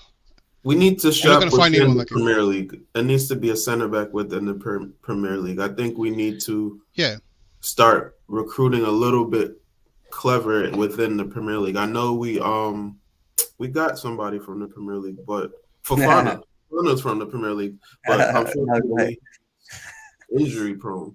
But I do think we need to start looking within the Premier League, not just in the defensive positions. Buy Saliba off Arsenal, that'll do. He's ready. That's 100 million right there. He is, and he's a very good defender. For as much as I don't like him, I like what Saliba does, to be quite honest with you. Hassan, go on. What are you saying, bro? Defense. What's your thoughts on it, mate? I hope you're good as well. Yeah. I hope you've been well. Can you guys hear me as well? I'm just testing my. Hear you, bro. Can hear you. Yes, Yeah. No worries. It's been a while, guys, and what to say about the defense? Really, I think a lot of you guys have covered, I think, all of the points. So I'm just gonna. I know it's gonna sound a bit of a repetition or reiteration, but as you guys were saying, it's quite a young team. And the centre-back pairings, we've always been consistently changing them. We've had Caldwell left-back, which is not his natural position, stuff like that. So it's little things like that where you could turn around and say, this squad's definitely going to need time. And it's just frustrating, really, because Fofana's out as well, like what you guys were saying. For how many games does he miss now? Does anyone know? 60, 70 games, something like that. Yeah, I don't think Thiago Silva is going to go this summer. I think the most annoying thing is that we're going to have to go back in the market again for a couple of positions that we still need to invest on and still need to do. And it's just frustrating, really, that I don't really know what to say about this team, but it just needs time. And the problem is these centre-backs are not really going to get time at Chelsea. And the fans are going to be on their neck, and it's just the pressure from the board and the unrealistic expectations of having to compete in the top 6 and top 4 and stuff like that. I don't think that the issue is at Chelsea. Usually, it's never the centre backs that are the issue, and it's usually the front line. All we needed to do was to invest in the front line, but now we've got positions and other key roles and key players that are out. And I just don't want us to rely on Thiago Silva that much. It's just, of course, like he's inevitably going to be phased out. I think Fofana will probably be sold this summer as well, coming, and we're probably going to definitely get. Yeah, Wesley Fofana. I think he's going to be gone. There's no way we're going to keep someone like him on a high wage and give him another chance. He's had 53. He's had 53 games out injured so far. That's a season and a half. 53 Premier League games. Yeah, that's just Premier League games probably, and that's not including I don't think you can get rid of him though. That's a year. No, you can't. Well, how are you going to get rid of him? There's nowhere. I was about to say we can't sell him. How do you price him? I'm with you. I'm with you, Declared. I think that we need to just go into the market and find that ready-made center back ready to go, like when Liverpool got Van Dijk, ready to go, 25, 26 years old, let's go, and just pay the money, whoever it is. I don't care where he's from. Just find that defender, and just do it. I honestly wouldn't mind like at least 3 of those players. It could be a goalkeeper, one midfield, maybe a striker. Just 3 of them in a team. You know what I mean? 26. 26. Yeah, I agree. We need the balance. There's not a good age balance in the squad right now, right? It's all just 21, 22, 20, 21, bunch 22. of college kids, bro. Yeah, man. They'd be straight college kids. He's been injured. You know what the funniest thing is? I think we are going to sign a centre back that nobody likes, but he's going to be ready, proven. He's not going to be a fan favourite, but I just want a centre back that gets the job done and leads the team from the back. But there's no real top center backs. Sorry, John, my bad. There's no real top center backs. Look at the top 6 teams in the Premier League. Besides Saliba, besides Who else? Who are like the top center backs in the league right now? Yeah, that's why I said it's going to be a signing just that get a nobody dunk. likes. There's not really many. Fucking Listen, Frank Lampard was ahead of the curve, man. I don't dislike Listen, Kilman, to be honest with you. I don't dislike Kilman. Chelsea boy saying there. Kilman. What He's about not. Kilman? It's just Yeah. I don't dislike him. I just don't know if he can be a boss, right? Like, No, he's Lee, an okay never. center back. You know, Yeah. AJ, we we don't need like a super centre back. We just need someone that Hell is, no. you know, defensive. Well, With the defensive intelligence, someone that doesn't have to do the running. We got the young guys to do all the running for him. Someone just to be there. Just what Silva's doing now. He's getting everyone else to do the movement for him, and he's there making the calls, keeping the line. You need one guy to follow, right, to keep the line, to keep the organization. There has to be that one guy. Once Silva's out of the team, right, you see that disorganization. No one knows who to turn to.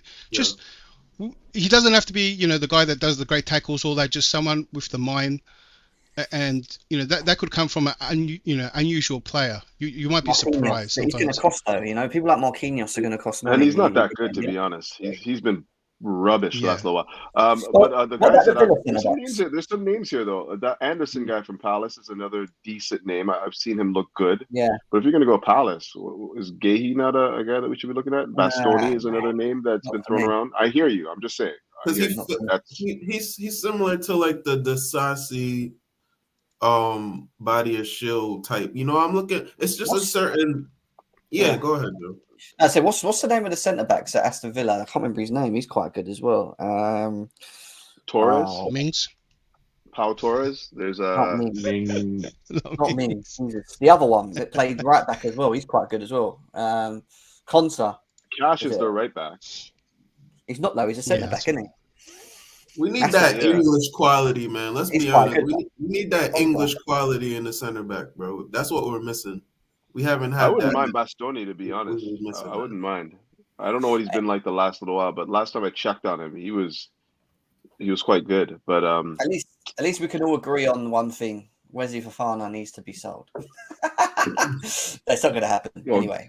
Good luck with that. You can come back and cook. Exactly. You can come back and cook, but I don't know, bro. 2 years out is crazy. Let's move from defence and quickly go over to. I haven't been able to talk really about the forward line, which I wanted to talk about, but we'll try and see if we can speed it up and do like a 10-minute overall on it.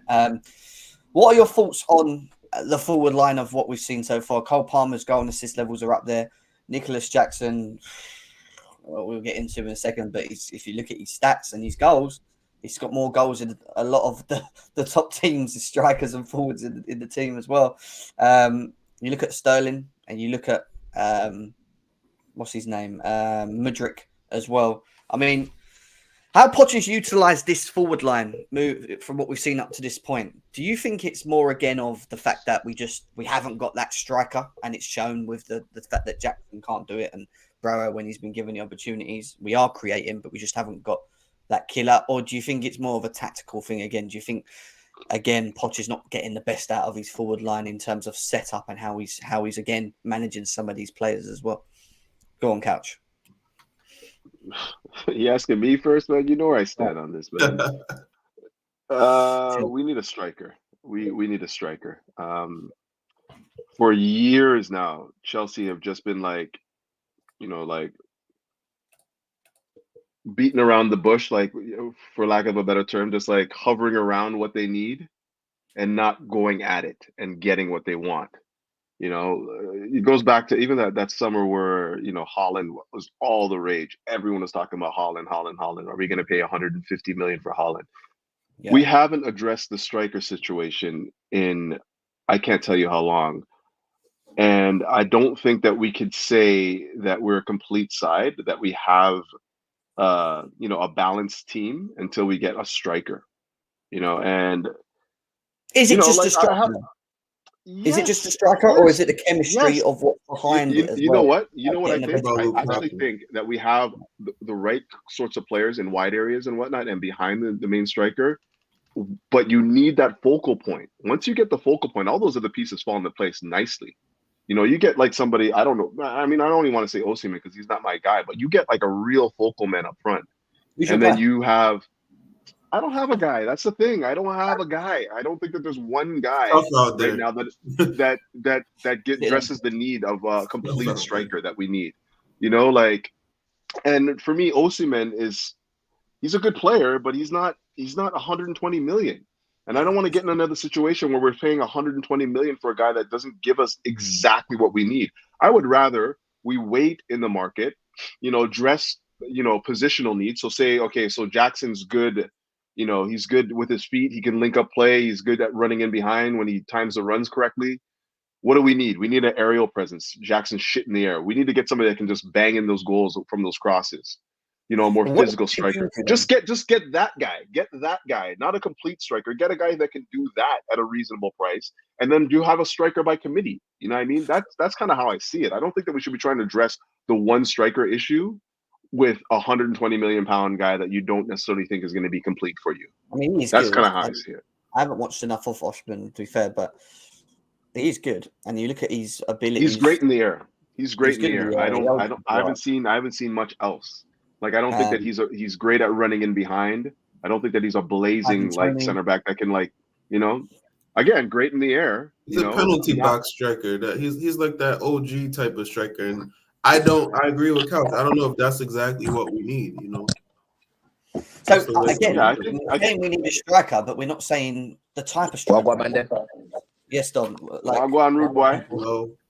Man, busy with work, man. Busy with work. What's this Osimhen chat? We're just talking about the forward line overall, and I'm asking what have we, from what we've seen of Poch up to this point, what are our thoughts on the forward line? Obviously, we know we need goals, but is it just that we need a striker and then everything else falls into pieces, or is it Poch needs to still get it right tactically? That's what we're trying to talk about. We definitely need a striker. Definitely need a striker. The numbers don't lie, and our eyes don't lie either. Yeah, there's a reason why we've missed the most big chances in the league. It's a joke. When I look back at so many games this season, bro, and where we are in the table, I'm thinking, if we've got Osimhen there, if you've got Tony there, we're comfortably right now around 5th, 6th, even in the top 4, in my opinion. Do you know what I'm saying? Because up there, some of them have been a little bit up and down. Do you know what I'm saying? So look at Newcastle. They were flying a few weeks ago. Now they're what? They're 9th? Or something like that.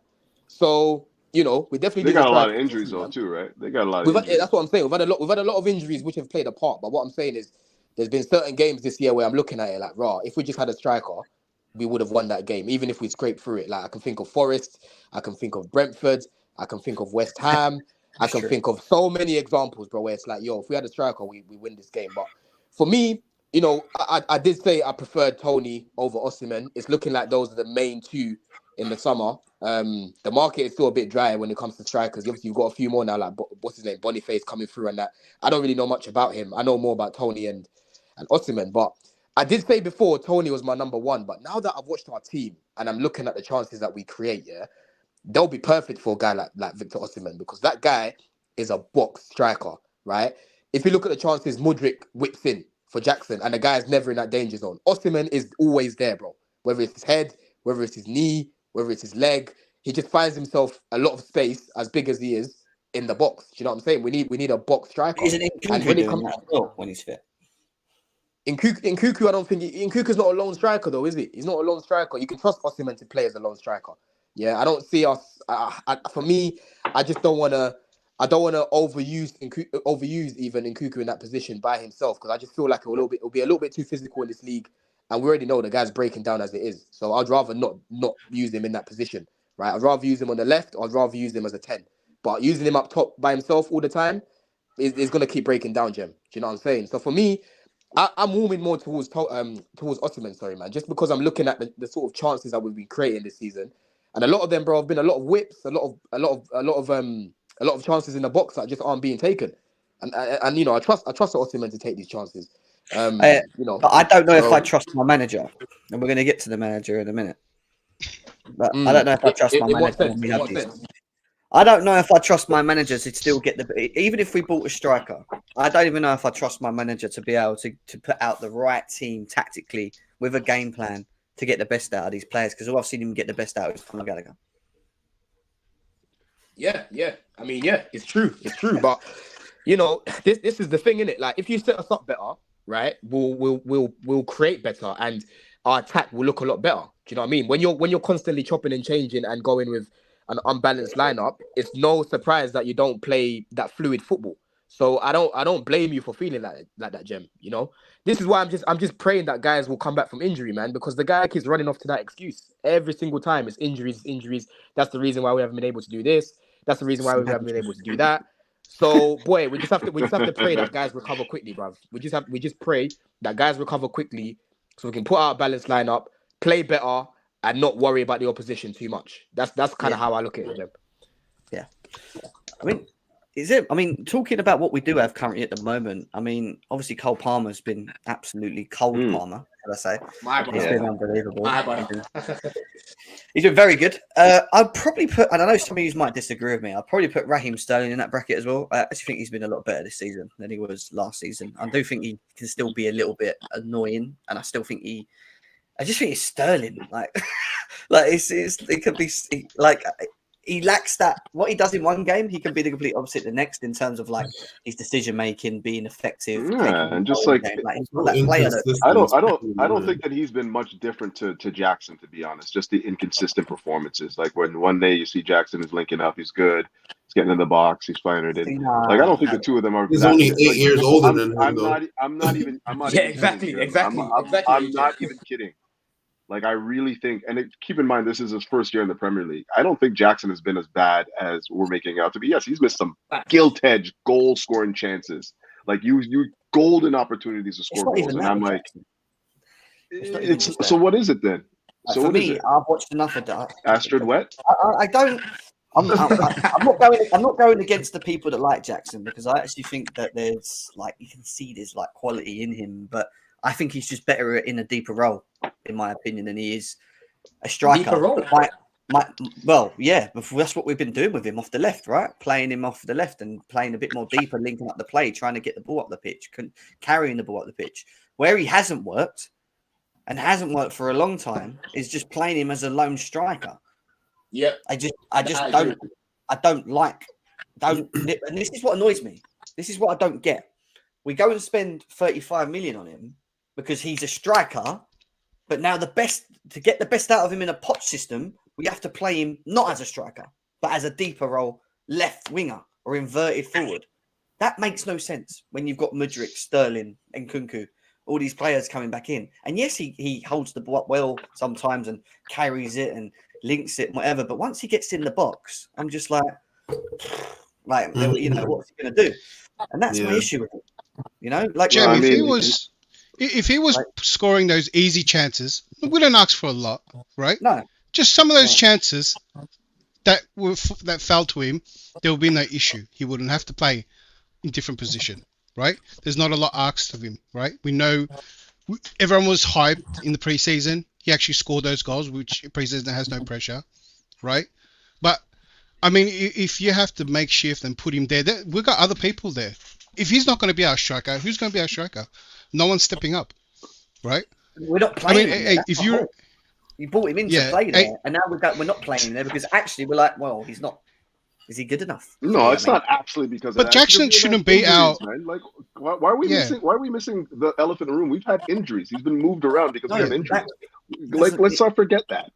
Yeah, but you also he's not gonna be put on the left like long term in my opinion. Yeah, but he's playing Mudryk and Nkunku there. Yeah, it's not gonna happen. I gotta be honest. I don't think Jackson was bought to lead the starting team. 30 million. He's raw. I think Jackson is a player that needs a lot of time, right? Yeah, I don't think he was meant to come in. I think what happened to him was that in preseason he just scored a lot of goals and then everyone just got excited, right? That's all that happened to him. Bro, if he didn't score that, he's performed better than all of our strikers in the last 2 years. Facts. Let's just be honest. That's true. Yeah, that's not a high ceiling, AJ. You remember? Hey, I said it here, just so you guys remember. I said it here. In the summer, I wanted 5 strikers as a funny joke. Do you guys remember that? 5 strikers, just because of how the last couple of seasons have been going, right? Just so we can rotate them all. You can't score? Because some of those chances, if someone can't score those chances, please, right? It's just what you guys said. This is the thing. I think if you put the ball in the box, more to Bro. I think his overall game's not as good as Jackson, but when it comes to like creating more, I'd rather have Bro in the box than Jackson. Weirdly enough, they should be fighting. You know what I don't get? This is the problem is. I just want to add. This is a fresh canvas, right? These guys should be so hungry. No one's got a position solidified, right? No spot is automatically to a player, right? Broja and Jackson and any other player should be so hungry to make that spot theirs, right? That they should be eating these chances. The stats should be there. Yeah, What you got when you brought up there's pressure to eat those chances. Of course, there's pressure. Yeah, so young strikers, pressure breaks pipes, man. Young strikers aren't necessarily, as much as I agree, some of these chances they should be banging, like without question. Like the one, what like he almost like when it went off his head, and it was like he's almost like defensively headed it over the bar, or like it just like he didn't even like direct it towards goal.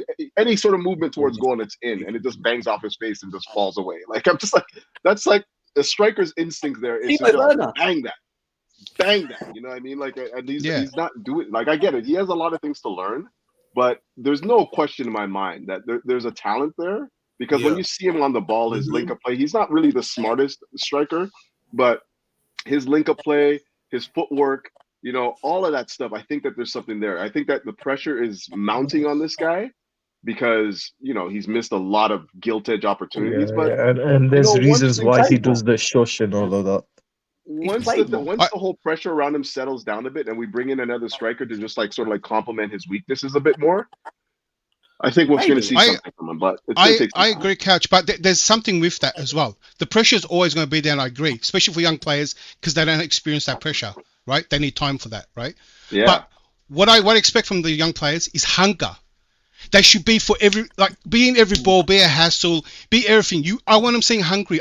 I want them to see hungry to say that position's theirs, right? To get the ball, to chase down. I want to see something. I want to see hunger. And that probably goes for a lot of the position. Like I said, no spot is taken by anyone in this team. That's why I'm open to bring any other new players in, right? If we don't have experienced players, right? That means every position on this whole, in the whole team, right, is up for grabs. And pressure and all that is normal. I get it. For young players, they struggle with it. But what young players should have is that hunger to get that spot, to be undroppable for the next game. Even though I know Poch sometimes does that, right? And I blame him for that. But that's what is missing in this team, right? And you guys brought up Sterling too. Sterling is the anomaly. Sterling is our highest paid player. That guy should be shining every week, and he has the experience. He shouldn't be in that. He shouldn't be in the category that I'm talking now. That's the problem. He should be almost leading the way. No, what I want to say is that Sterling should be the example of what I'm talking about to all the rest of the players. The problem is, right, Sterling's never been the guy to lead. Exactly. Yeah. That's the thing. Yeah, exactly. Sterling has always been that winger that's reflective of the team. If the team's doing well, you start to see Sterling output increase as well. When the team dies out, you get a Sterling he should be the most consistent player. He's a cherry. He's always turned up when the team turns bad. He always turns up like every 3 or 4 games. But when the team starts doing well, he I don't know how to explain it to you, but Sterling's never been that consistent. I agree. But now Sterling's in the later part of his career. He's 28 years old. He can't be that player anymore to wait for the team to around him. He's surrounded by younger players. He should be the most consistent in this team. Everything that you're saying. I'm just gonna round this off real quick. Sorry, I was interrupting. I think that what we're missing here is you have when you have competitions for places, that's when you breed that hunger for not wanting to be dropped. There's no competition for places right now because we have so many injuries on the pitch. Guys know that they're starting next week, you know, regardless of whether or not they're missing gilt-edge opportunities. So that is what we're missing. That to me is a big factor. Like, you can't tell me that these injuries have not hurt this team. You know, like the fact that we don't have any competition for play. Guys just come in. As long as you're healthy, you're in the side. That's basically what it is. You're healthy, you're in the team. That's funny. You know? Yeah, and that's Gallagher in a nutshell. Do you know what I mean? 100%. Like, everyone wants to rip on him. The guy won't get injured. He's almost like he's got an attribute that no one has. Do you know what I mean? Bro, Bionic man, bro. Bionic man, I'm telling you. Iron Yeah. Man, dog. Everyone in the team should be looking to Gallagher and eating what he eats. You know how when Ronaldo came to Man United and they're following him and everything like that. That's what the whole team should be doing now. How's this guy not getting injured? Should be following him. I think his girlfriend's Irish, bruv. He must be drinking some What do you Guinness. want? Just loads of Gilchrist running around. And Gallagher just running into balls and stuff, blocking and stuff. So you say Gallagher plays injured. He doesn't feel anything. He just get I'm us. telling you, the way that guy man. plays, yeah, I know he's drunk. Yeah, Extra because stout, he don't man. feel no pain. Extra stout, dragon stout, man. Dragon stout, innit? It's some Irish. You know that there has to be a know. question asked as well. Is some of our players soft? Like, I think this was brought up. The one example I can make is Sturridge. Sturridge was injury prone, but Sturridge used to complain about the smallest things. So he had injuries added to things other players will play through. I'm wondering if some of our players don't want to play through some pain that they could be playing. Nah, I think that's a big stretch. I think that's a big stretch. It is. That's a conspiracy theory. I just asked, like, you think because players don't want to play through their pain. Oh my god. Nah, Listen, well, you know, like some players are already, like Reece James, already thinking about the Euros. No player is looking at our team and going, you know, oh, we're going to be in a long stretch or anything, right? They're just going, oh, I want to be fit for the Euros and stuff like that. Nah, Reece James listen, Reece James wants to be playing football. I don't think anyone's sitting there thinking, like I'm at Chelsea, let me just get this money. No, I didn't mean that. The Reece James example was, you see how his injury decision was based on the Euros? Now, I think I don't know if it was. I can't lie to you. Reece James has barely even played for England, so I don't think England's his main priority. I'll be real. Like he's barely even played for England. I thought he said that. Didn't he make a statement on that? No. Or his physio made a statement on that? I don't know about that, but you can tell. I think that's probably a PR statement of some kind. Look. I apologize, and that might be I might be ill-informed, but I thought that was an actual statement true statement from him. It will be, Ashraf. We do need to get into that. I know we're still sort of floating around from the forward line. Okay. I do want to move away from the forward line because again, we could sit here all day talking about the forward line. And I want. Jem, I did have a striker though. I want the Kiwi Ibrahimovic, Chris Wood. Oh, my God. I'll move away from that. What about that guy from Stuttgart? I love that player, man. Who's He's the shit. Stuttgart striker? Every time he scores, he makes me smile. I want to talk about Pochettino. Before we quickly get into the preview. Okay, yeah. We'll try and keep it short and sweet, guys, as well. Some of these comments are starting to trigger a lot of fans. Some are out, some are in, some are still in the middle. Some are saying he needs to have a fully fit squad. He came out yesterday and he said that, that basically Chelsea has warned Chelsea to be humble and think about their quality, their current reality, not the club's history and badge, or they could be in for a shock. Basically reverting on the basis that we're a mid-table team at the moment, because that's what we are, and that we shouldn't always be thinking about what the history of the club is and what it stands for and etc.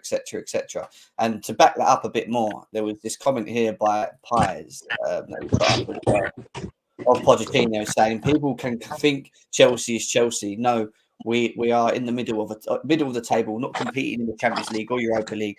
That is the reality. People can think, okay, it's Chelsea, but that translates to the team. And if we believe that we are Chelsea, we are going to win because of this badge. I think we're going to be really wrong. He's being facts.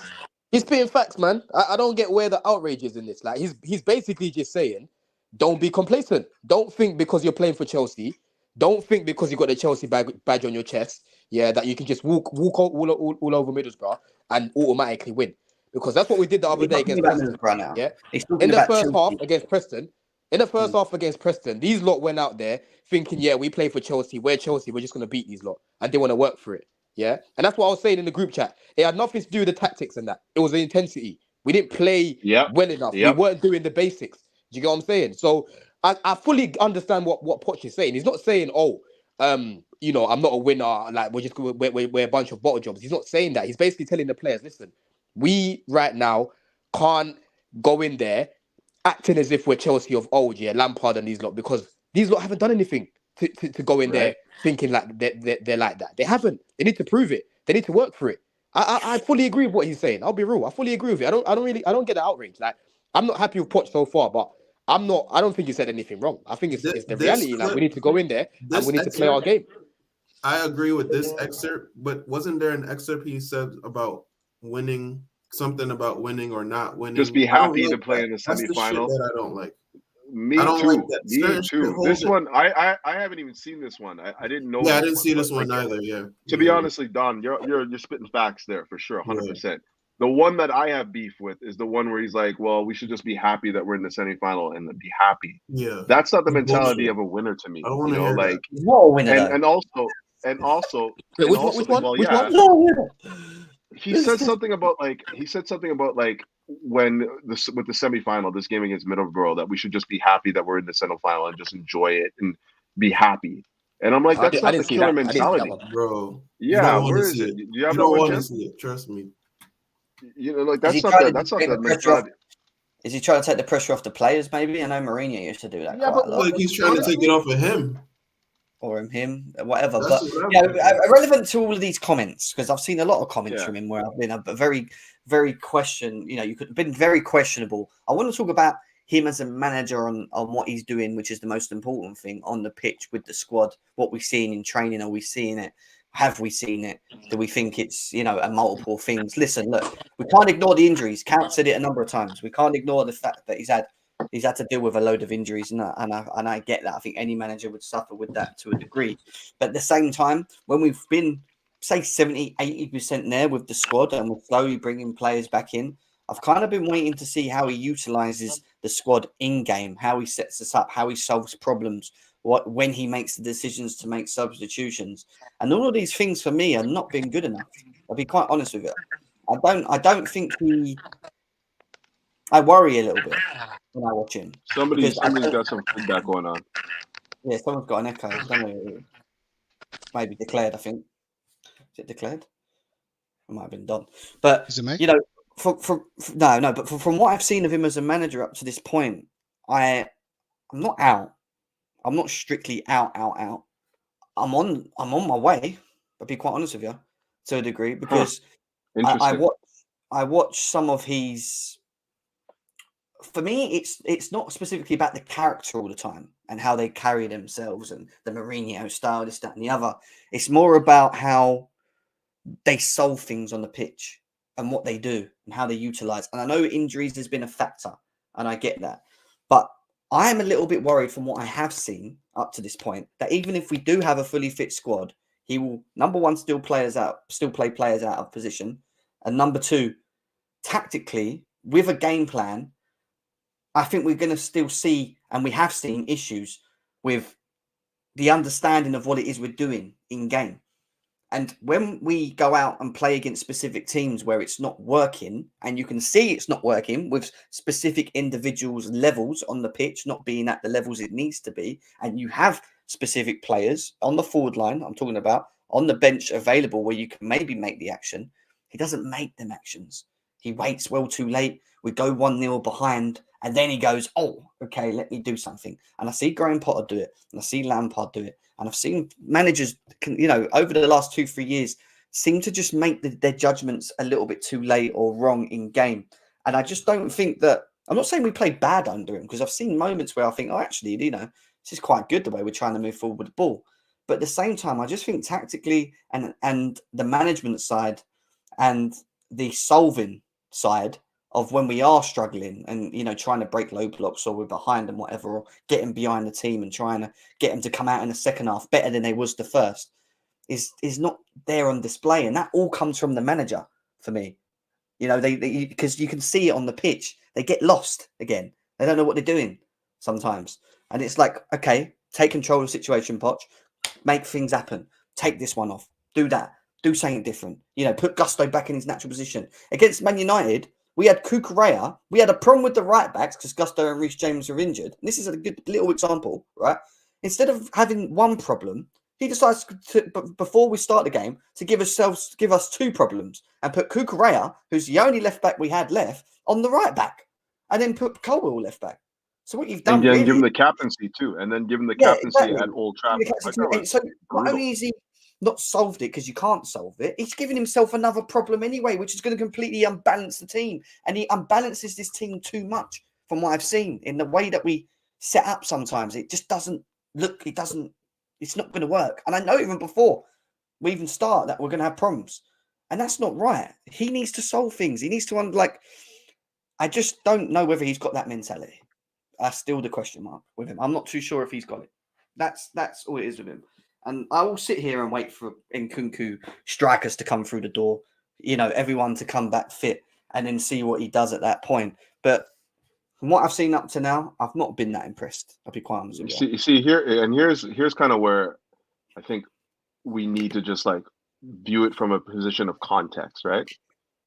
Very, very young playing staff. Very, very young. We're talking about the youngest team in the Premier League.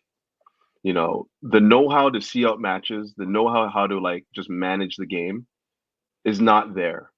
We just don't have the experience on the pitch. That's a big factor. All right. Sure, you can say that there's tactical things that this guy's done that you could say, well, why is he doing this? This doesn't work. What all of that. But the bottom line is we have a young and inexperienced squad.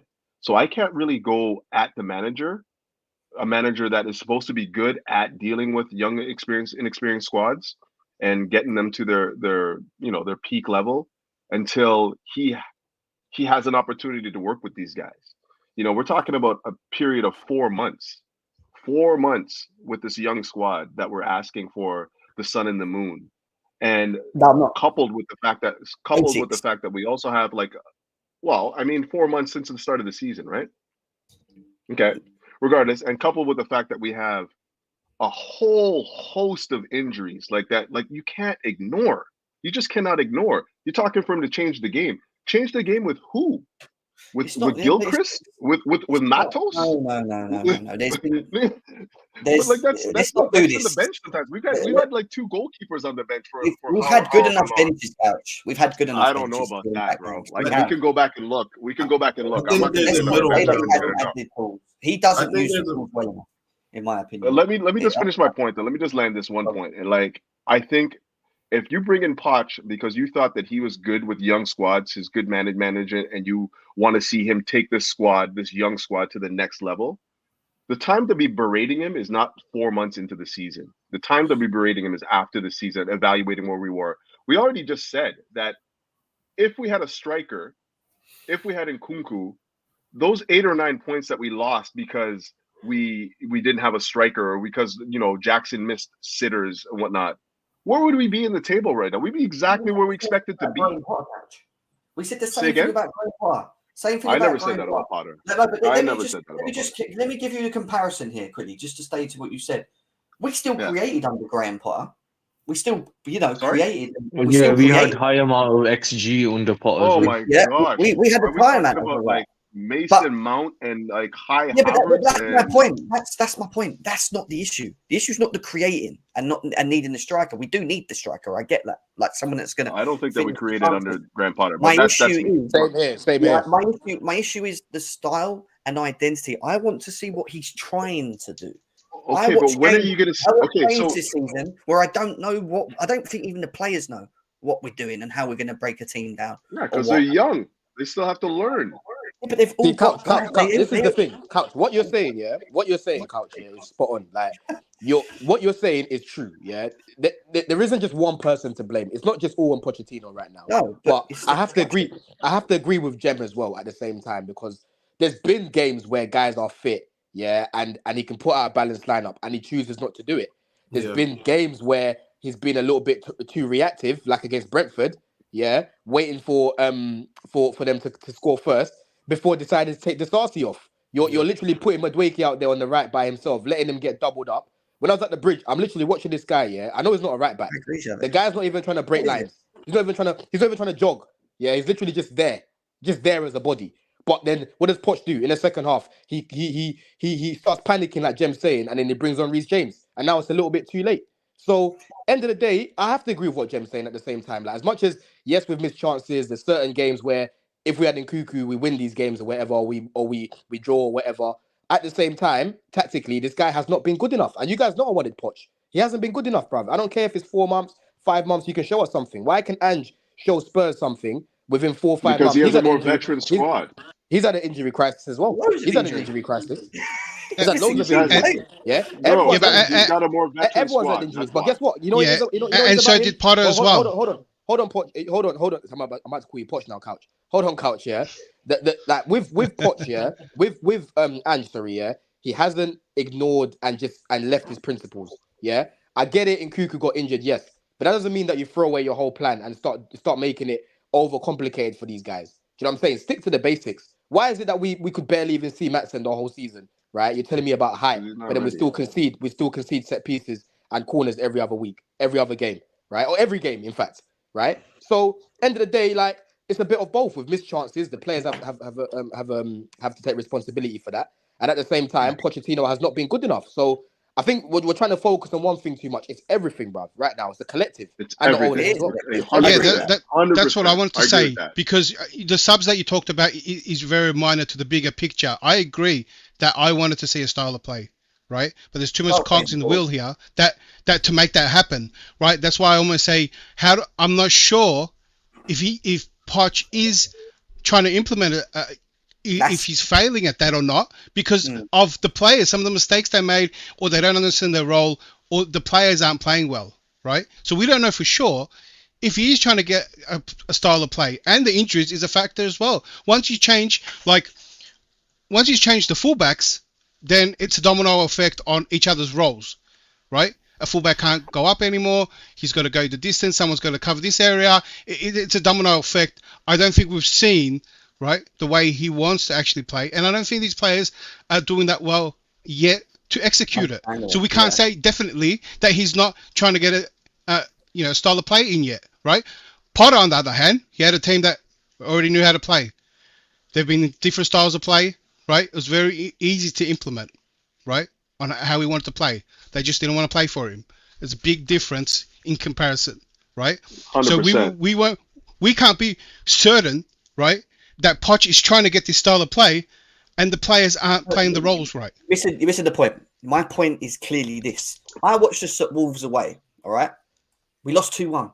Yeah, all right, but I think Badiashile made a mistake when he came on from one of the goals or whatever. Oh yeah, that's just a small thing. Whatever. He just made a little mistake. It just happens. He did, but this happens every game, bro. It calls, yeah. And then like Sterling's 3-0 and doesn't pass it to the right for a banging goal. Individual errors. We know about that. We know about the individual errors that occurs in our team. It's probably proportion of why we concede so many goals is because we fall asleep or players fall asleep in moments, and I get that.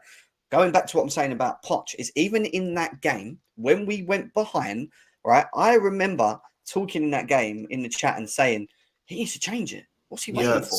What's he waiting for? What's he waiting for? What's he waiting for? Right? And he didn't. And then guess what? The inevitable happened. They dominated the second half and they went and scored. And do you know what he did? He put on every forward that we had available, took off the pivot in the midfield, a defender, right? And then put them all on and just went, go, do it. Put Gallagher's the lone six on a yellow card. Was that like two players? That's my There was thing no with game Poch. plan. There was no idea of trying to work how we're going to get back in this game. It was just, shit, panic, go, all get on there. And that's what he kept. But Jem, can I ask, at this point in that game you talked about, did you feel confident of anyone coming off the bench to make that impact? Just to add to that, yeah. Sorry, Jem. The irony of it is, yeah, this guy, when he needs to win the game or come back here and get some points or whatever, he then runs off to the players that he doesn't trust. Why not just start them in the first place? Exactly. Why not Run just off start the them in the players first that he place? doesn't trust. Hold on. Let me You just don't trust these guys, bro. You have nothing. You have nothing on the bench but the players that you don't trust. That's the point. That's why he. What do you mean he runs The them? point is put out a balanced lineup. That is the point. Put out a balanced lineup and you'll play better. Only thing I'm going to say right now, and I this is the one point that I will concede, is when you can't coax great performances from your best players. So your best players are not your best players, and I'm talking about the big name players that we're talking. The name players. When you're not coaxing those performances out of those players, and you're relying on Gallagher to get you through matches, that's a problem. Okay, 100%. That is a big problem. 100%. He needs to be able to get the best out of the Enzos, out of the Caicedos, out of all these guys. Like Madrid, that's the only thing that I can beat him with right now, because I'm not seeing enough from those guys, and that's a direct response to him not giving them the or just coaxing those performances out of them. right? But But everything else you guys are saying right now, like as far as like, oh well, he didn't bring these guys on, and he didn't bring this guy on, and this is like the bench is a mess right now. We have 2 goaltenders on the bench almost every game. but You know what I say mean? He had about We have that's- we have Gilchrist on the bench. Like it's just like I don't understand what you guys are expecting. How does he You're change not the game? understanding what I'm Later. saying. That- When Hey, you're that a was my manager, point. what Couch, do you you're missing get the paid point. to do? What do you I get am paid missing to the do as a point, manager? obviously. Couch, what do you do? So if something's not working, what are you as a manager meant to do with your squad? Irrelevant to what's going on. All right, you can have injuries in specific positions and you're limited. I get that. But when you have a forward line available, and Kunku came on and scored, by the way, in that game, yeah? And Yeah. he had Midwick on there. He had whoever else on there. He had everyone available on the forward line. Even Madwakey, I think, came on at some point. He threw them all on. He threw the whole forward line on, and he pulled off midfielders and defenders just because he wanted to put every single player on the pitch because he panicked and decided, hopefully they can solve it between them, which is what it looked like. There was no game Well, he plan or didn't. strategy. That's not not exactly what problem happened. solving. Though. Like he took off That's not attackers and he problem brought on. solving. So Armando Broja came off. He brought on Mudryk. He took off Leslie. He brought on Nkunku. He took off Levi Colwell. He brought on Ian Maatsen. He took off Malagusto. He brought on Badia Shield. He took off Jackson and he brought on Madwake. So I don't know what he did. So what do you mean? It wasn't just like Listen, he just threw let- a bunch of let attackers me on the let bench. me just That's what I'm expand the saying. point. It's a mess. Let me What's the expand the idea? point. What's he doing? Let me expand the Yeah, point. but I'll go after you, AJ. There's a statistic for Chelsea this season that we have not gone into halftime behind the whole season. We haven't gone into halftime behind. Yet, how many losses do we have in the Premier League? Let's have a look. 8, It's a lot. 8, innit? 8. We have Yeah. 8 or 9 losses, right? That's crazy. So if we're not going into halftime losing the game, why do we have 8 losses out of 20 games? Because we got like Gilchrist and Matos and 2 No. That's Nah. You can't change the game. You're better than that. You're better than that. You're better than that. You're better than Don't that. do that. You're better than that. You're better than that. You're better That's than that. only 45 minutes. These players don't need to get subbed after 45 minutes. So I'm not going to Gilchrist and these guys. Those guys are coming in 70, 80, 90 minutes. When it's So who's on the 45 bench for minutes you, of then? a halftime. Who's on the bench for you? Bro, before we even get to the bench, let's talk about the tactics and the tweaks that we're making to the team that's already out there, right? Because the subs don't mandatorily happen at halftime. They happen, between the hour and 70th minute mark. So we're getting done up at some point in the second half. Most of these losses that we have, that screams that, okay, we might not have the best bench, but Pochettino is not doing enough with what we have. You have to work. Yeah, you can make that argument. For instance, That's one of the main problems. That's one of his main problems, bro. What did Klopp do Yeah, with but his the problem youngsters? when you say that, But you still have to look But at let the injuries as well, right? AJ, land.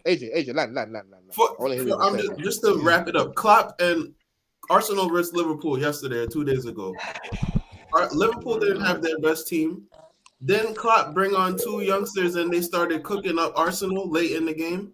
So it doesn't really matter what players we have. Of course, it matters to a certain degree, but the tactics and the way you put your team out and the instructions that you give them is what's going to get you through the second half. Yes. AJ, let me get that's spot on. Don, can I come in here too? I was waiting for AJ. That's spot on as well because, bro, when Klopp put on those youngsters, one of them came on at right back and he shut off Martinelli. Martinelli was cooking Trent, but that right back, the guy came on at right back and shut him off. If you guys remember, what game was that? I was actually at the Bridge against Brighton. We held on to the win, the 3 points for that game. When we had 10 men, he brought on Maatsen, and put him on the right hand side. Maatsen locked up Matoma, bro. Like he done very well against Matoma. And then what happens in the next game? Nowhere to be seen. But for that game, you called on him. You saw that he helped because Disasi at right back was struggling. Disasi went back to centre back. Maatsen played at right back, which ain't even his position. He plays at left back, right? And he done a good job. But guess what? Next game, I'm gonna bench you again and go with Cole at left back again. That's what he did. That's legit what he did. That was a tactical sub, These are the problems that we're talking about.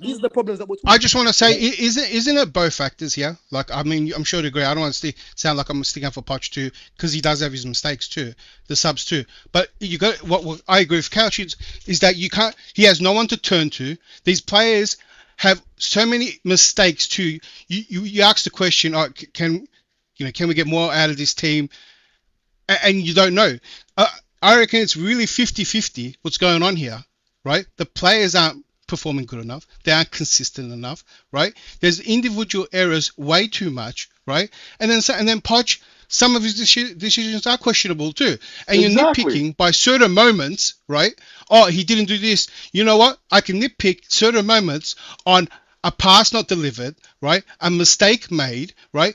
It feels like it's very 50-50, and the expectation from Poch is so high, I don't understand it, right? And the players get a free pass from a lot of people, right? This is how I feel, because I watch the games. Sometimes I have a Poch, do this, that, but then what can I expect from Poch? Oh, look at the bench too. Who's these players? These players that you're asking a lot from. You want these tactical stubs. You want all these tactical stuff, right? You want this amazing thing, like as if we're playing FIFA or something, right? But the players aren't consistent, right, at all. And like I told you, I go back to the one word. They're not hungry enough, right? I just want to see some player come in and want it. Come off the bench. Even that Gilchrist, he came off and the guy was running ragged, right? Okay, it's okay. Even the young players. It's okay that Poch, has players on the bench that he doesn't use, and because we shouldn't expect much from him, and this is not what I'm getting. But Jem, should any player have a position to their own? Wait a sec. Out of the three managers that we've had up to this point now, Poch, Graham Potter, Lampard, who's the most experienced? Why are we asking this question? That goes without saying. Who's the most experienced manager? I'm asking you a question. Who's the most What does that experienced? matter? It's Poch, but look at the teams. The teams are so different. If he's the most, he's got more. Who had the most experienced team, Jim? I could say that. I just turned around. Who had the most experienced team? Who had the most experienced team? Yeah, which manager that you just named had the most experienced team? And You didn't even name and he won trophies as well. So how are you trying to compare now? You don't keep talking about the bench as if manager. You guys are sitting there and accepting on the fact that because of the bench and because of the players that we have and them being so young, that he can't get the best out of the players, and that's okay. No, I don't. That could be it, Jem. But at the same time, the players aren't performing as well. I'm pretty sure what I said was the problem. Just 1 second, Jem. I'm pretty sure what I said was he needs to be able to coax great performances out of our best players. Pretty sure that I said that. Yeah. I've conceded that point, but we cannot ignore the injuries, number one, because the players that we brought in were specifically brought in to help with the deficiencies from last year. And on top of that, we cannot deny that this is still a very, very young team. Inconsistencies raised when you have a team of 21, 22, 23-year-olds. Yeah, but then the it youngest still team in the goes back Prem. to the basic common things that we need to actually. Are you ignoring what I just said, though? Like, you see that? No, I get what you're saying. I get all that, but they're still not good enough to be ignored, in my opinion. The other bits, what I'm saying to you, can't be ignored for me, because he's meant to be an experienced manager. He's meant to come in and solve problems with what he has. He's meant to be coming in and getting the best out of what he has. Yeah, he's meant to be able to when shit hits the fan and we're not playing well. Because against Wolves, we started with a forward line of Brower, Jackson, Palmer, and Sterling, and had Gallagher and Leslie in the middle because that was the game. Funny enough, that we missed Enzo and Caicedo, shall I say? But and you look at the bench, and he has. All right, Lavia was forced on the bench because of that, but he has Madueke, Mudryk, Nkunku, Maatsen, Badiashile. There's still enough on there for him to, from an offensive standpoint, to go and try and affect the game. Show me, affect the game with the individuals that you've got there. Change it. If it's putting three at the back and trying to do something different, and we still lose, at least I can say. So he brought those players. He brought all those players on. At least I can say. Well, at least I can see what he's trying to do. He tried to impact it with a plan B, this, that, and the other. He doesn't do that. He throws on whoever he thinks at the time panicking. We don't see anything. Couch. He brought on all the players that you mentioned. He brought on every one of the players that you mentioned. Every one of those players that you mentioned came onto the pitch. I don't understand. So he didn't try to impact the game?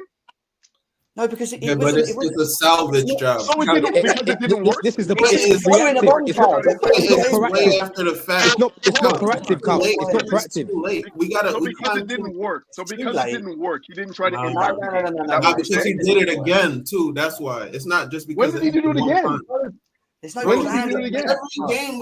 Every game Bro. we don't realize we have to. We have First to. of all, we've won 6 of the last 7 games. The Wolves game is an outlier right now, right? We won 6 of the last 7. Forget the Am I last right? couple games. I'm not even. No, Like, No. Hold on. Let's not do what United Let's fans forget do. about Let's not that. do what United fans do. Yeah, We have even 8 against, losses in the Premier I League. don't.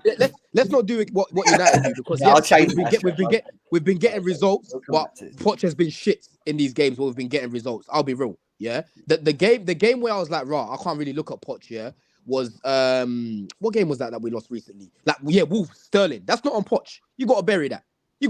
Obviously, the in-game management in the second half was on him. But end of the day, like even against Newcastle when we beat them last minute, yeah, Mudryk coming on. Mudryk saved his ass. Yeah, Mudryk saved his ass. Other than that, he looked like was going out. Sheffield, Oh my God. Look how bad You're gonna tactically beat that him. was as well. Against He's Sheffield, look how bad tactically tactically that was. at the moment. Right? I'll be honest with So you. as much as we've got these results on that couch, let's Come on, not Don. act as if Poch There's a has lot more drastically examples improved. of where players have let him down as well. You just mentioned they saved his ass. You know what? Every YouTube title I've seen too from different YouTubers, right? Anytime we win, right, the player saved Poch, this and that. Every time we lose, it's on Poch. Poch will never get a praise You for got to the look win. at the bigger picture. You got to look at the whole 90 minutes. Yeah, you got to look at the bigger picture. I'll tell you what the gotta bigger look at the picture bigger is picture, here too. You guys, the only example you've give on how to judge Poch is his substitutions, right? No. And maybe that's fair because line up, substitutions, in-game management, everything, How do you bro. manage Everything. that? I've said that a million things. it's not where you make the money. It's what he does before the game, right? Exactly. It's Okay, right. and also, You're right. It's not. No, Exactly it's not what he because- does before the game. It's not. It is. It's Because- one of the when things. you It's when one you of the coach things. when you coach a team into three on 0 breaks and your players don't make the right decisions in the final third. When you coach a team where you have a wide open header where a guy just bounces off his fence, goes wide. Like how is that ignored though? How is that That's not- ignored? You don't coach that. You can't coach that. These players are meant to have that. You don't coach that. You spend $1 million. These players should have that. It's not about moments. It's about the crux of the game and the flow of the Listen, game. let me finish my point. Why it's done You lot are beforehand missing- is because you lot are when missing if the you're point relying on completely. subs, that means something went wrong. That means the plan that was executed before the game, right, has something gone wrong. If you're relying on subs, Okay, Declare, let me ask you a right? question. Declare and Couch, let me ask you a question then. So what you're Okay. saying, yeah, okay, these past few games we've won, yeah, you're telling me that in every single one of them, Poch has set us up correctly and his in-game management was spot on, it was just the players. No. That's what I'm talking about. That's what I'm No. hearing from you guys. That's what I'm hearing from you. What I'm saying is that some of these performances from the players, doesn't matter how we're set up, right? We're doomed for fail with that. If you're going to perform like that, I don't think it you just can comes set up down- how I you don't want. know- I don't think wins and losses just come down to how you set up the team every now and then, right? Like we can all agree Yeah, to it's that, how you execute it. right? Like it's not about like, oh, Colwell's playing left back, we're gonna lose. Like it's how you play the game, right? So there's gonna be opportunities where Chelsea come in, don't have the right setup and whatnot, and still win because Of course. their quality is such of that, right? Of course, but when it can be avoided, Imagine the avoid that process like this, situation. Don. Avoid that Imagine the situation process if like it this. can You be spend avoided. all week, right? This is how we're going to play. This is how we're going to approach the team. This is your role, right? This is who you're against. All week, right? Video, training, everything. Come on the pitch, you don't do it. You don't do what you've been doing all week, right? You buckle. Pressure hits you, right? Or they had a better plan, right? And if we have to always turn to reactionary, that means whatever happened before then didn't go to plan. If that's happening a lot, right? Then there's something wrong. There's something wrong with Poch, or it's not being executed by the players. Yeah, right. it's Both things have to be factored, right? If you're going to judge him by how he's reactionary, he has no one to turn to, right? If we have to always rely on the reaction of subs, something has gone wrong, and that is just. Yeah, I'm not buying this. We're not this just thing talking because the about bench. the subs, bro. This is what you're missing. We're not relying on I'm it. just It's mentioned. okay. If you're not relying on it, the subs are initial, right? Extra tactic, something you saw, something to patch up, right? But if you guys are asking to change the game, right, straight away, right? And if it's happening a lot, I'm saying there's more problems before that. That situation that you guys have been giving shouldn't be happening a lot. I'm not going to say it doesn't happen. Does that make sense?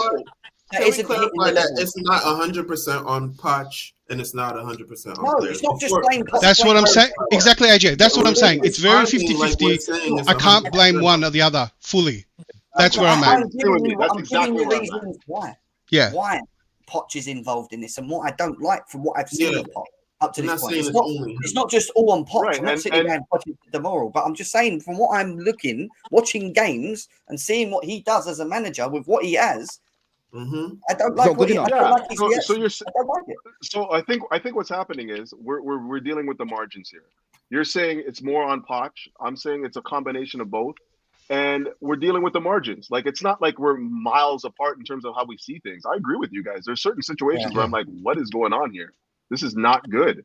But I don't think that all comes down to what is wins and losses in the Premier League. There's a lot of things that come into it. And the fact that we have opportunities where we could be scoring goals, we could be just banging it in, and these guys are just like fluffing their opportunities, or guys are like, defending, and it's like they're tripping over their own feet and servicing it to the opposition in front of the goal. Like these are all things that you don't expect to happen, and they happen often with this team. Often. Yeah, Okay? Way yeah. too Look, often. And that's what I'm saying. This is Couch, where you can wins say and that, yeah, losses but come in. I could look at how the back line was set up. Even bro, simple one, Newcastle recently in the cup, yeah. That mistake that Badiashile made, yeah, that all started from Levi not being comfortable at left back and just giving some shit pass, and then Badiashile doing what he was doing. Obviously, that was unacceptable. That's on him. I can't blame Poch for that. But if you look at the lead up towards that goal, right, we was all over the place. I was talking to the guy next to me because I was at the game. I was like, bro, we just looked so disjointed at the back. And that's on the manager. That's on the manager for playing 4 centre-backs that game, bro. Yeah, he decided to play 4 centre-backs. That's the manager, right? You're not gonna have any cohesion. I've said this before. On Ultimate Team, if you play bare guys out of position, AJ, you play FIFA.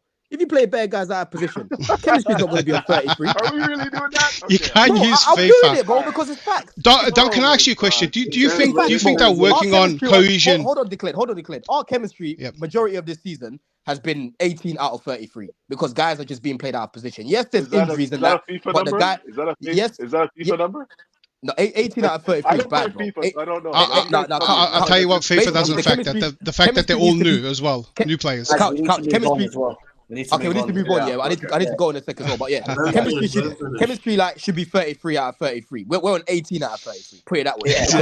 So you don't think because bare guys are that out of has a position. lot to do with the fact that we have a brand new team and like a bunch of players that have never played? No, together yeah, before? exactly. And Yeah. you're Oh, making it's my not that. point for me. It's not that. That's the biggest part. Are you making saying my- we have the wrong countryman because the chemistry doesn't line up with the numbers? You're making my point for me. There's like I said, there's been Oh. games where there's been hella injuries and it's been unavoidable or whatever. Cool, I hear all of that. Even the other day when people were complaining that Maatsen didn't start, I'm like, bro, where have you been? This guy's literally about to leave. We've got no left back. It made sense to start. Yeah. Who started left back the other day? Was it Levi? I think it's more No, defensive. Gusto. It was Gusto. Sorry, Gusto, and then Alfie started on the other side. I didn't mind that because for me, I think Alfie can do a job at fullback. Yeah, like he's not as stiff as Disaster. Yeah. Yeah. But you know what I'm saying? I wasn't mad at that. But what I'm saying is there's been games where you've got guys there and you're not being brave enough to use them. You're overcomplicating things, and then we're still losing games. Is the point that I'm making? Like you're constantly okay, cool. It didn't work that week with Levi at left back, but you know what I'm gonna do? I'm gonna go with the same thing again the following week, and then we lose again. You keep doing the same thing. Try something else, bro. Try something else. Why are you so scared? Why are you actually so scared? That's the point. But boys, I've got to shoot in it. I'm going back to work. I'm gonna listen to you guys. But See you later, big up, brother.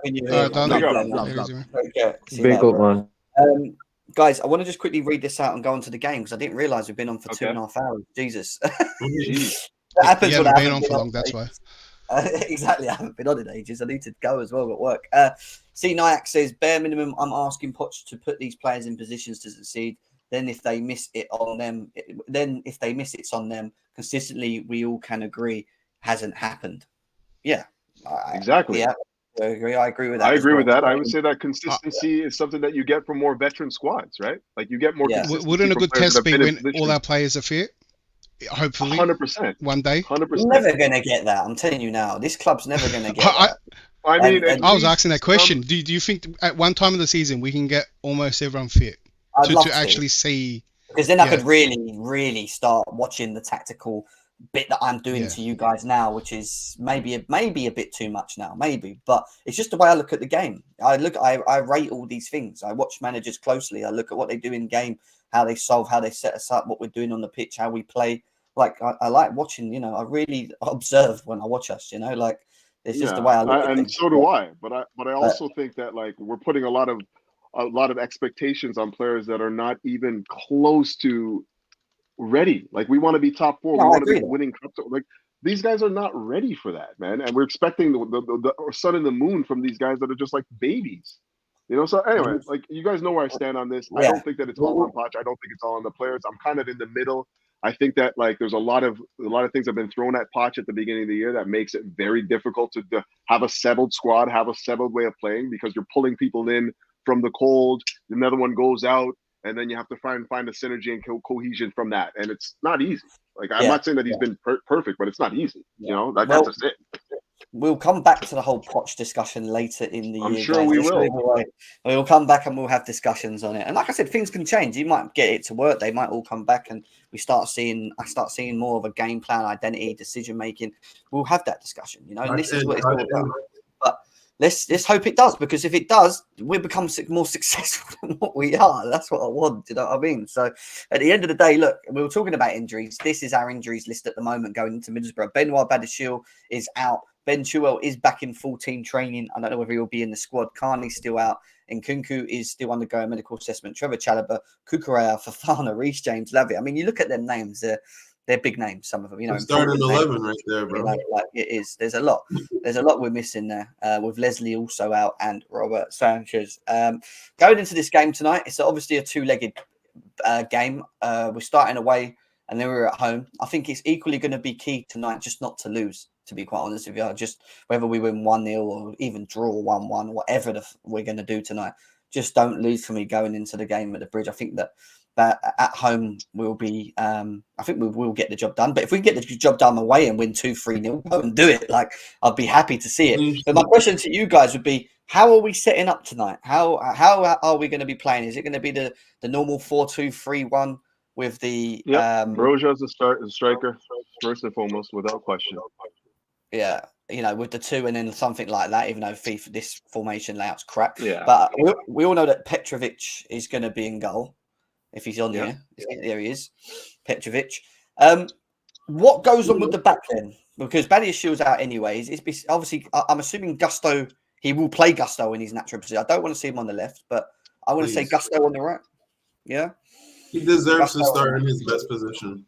Exactly. Yeah. Exactly. And this is why we bought him, right? This is why we bought him, for when Reece James is injured, like he blimmin' seems to always be like. He comes in and the levels don't drop like they used to in the past seasons when I used to moan about when you miss key players. The levels drop dramatically. Gusto comes in and I don't think that happens as much, you know?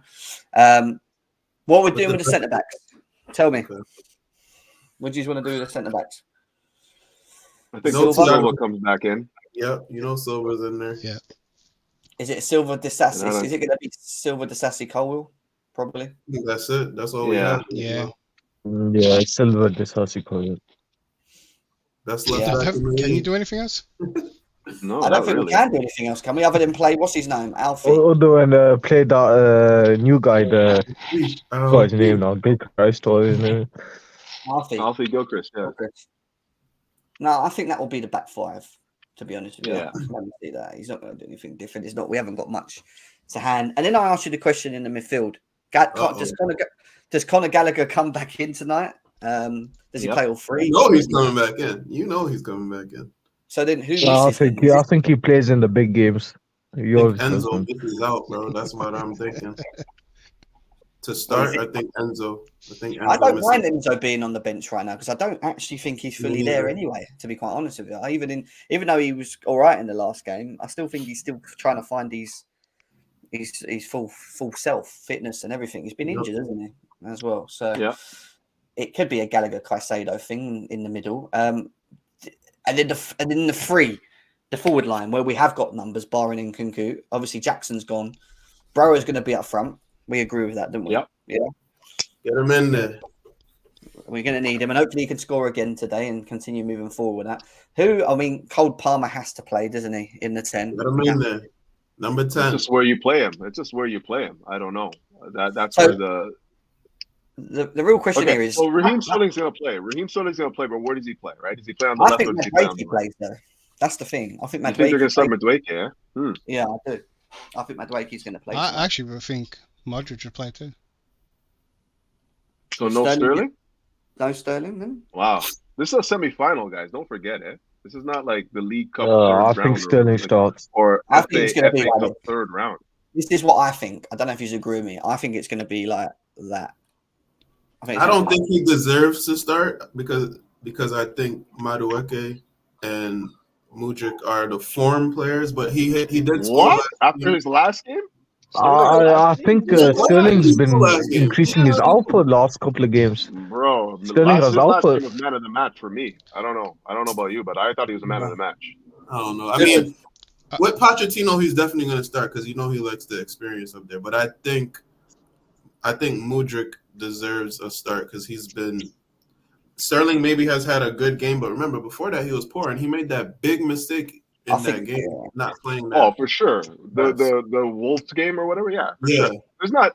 There's nobody that for me outside of like maybe Cole Palmer that I'm saying needs to start. There's no doubt about it. Like all of those guys, doesn't matter who it is. I'm just like, could be this guy, could be that guy. But there's no. But after scoring like that and wanting to, he's starting. I can't see that going any other way.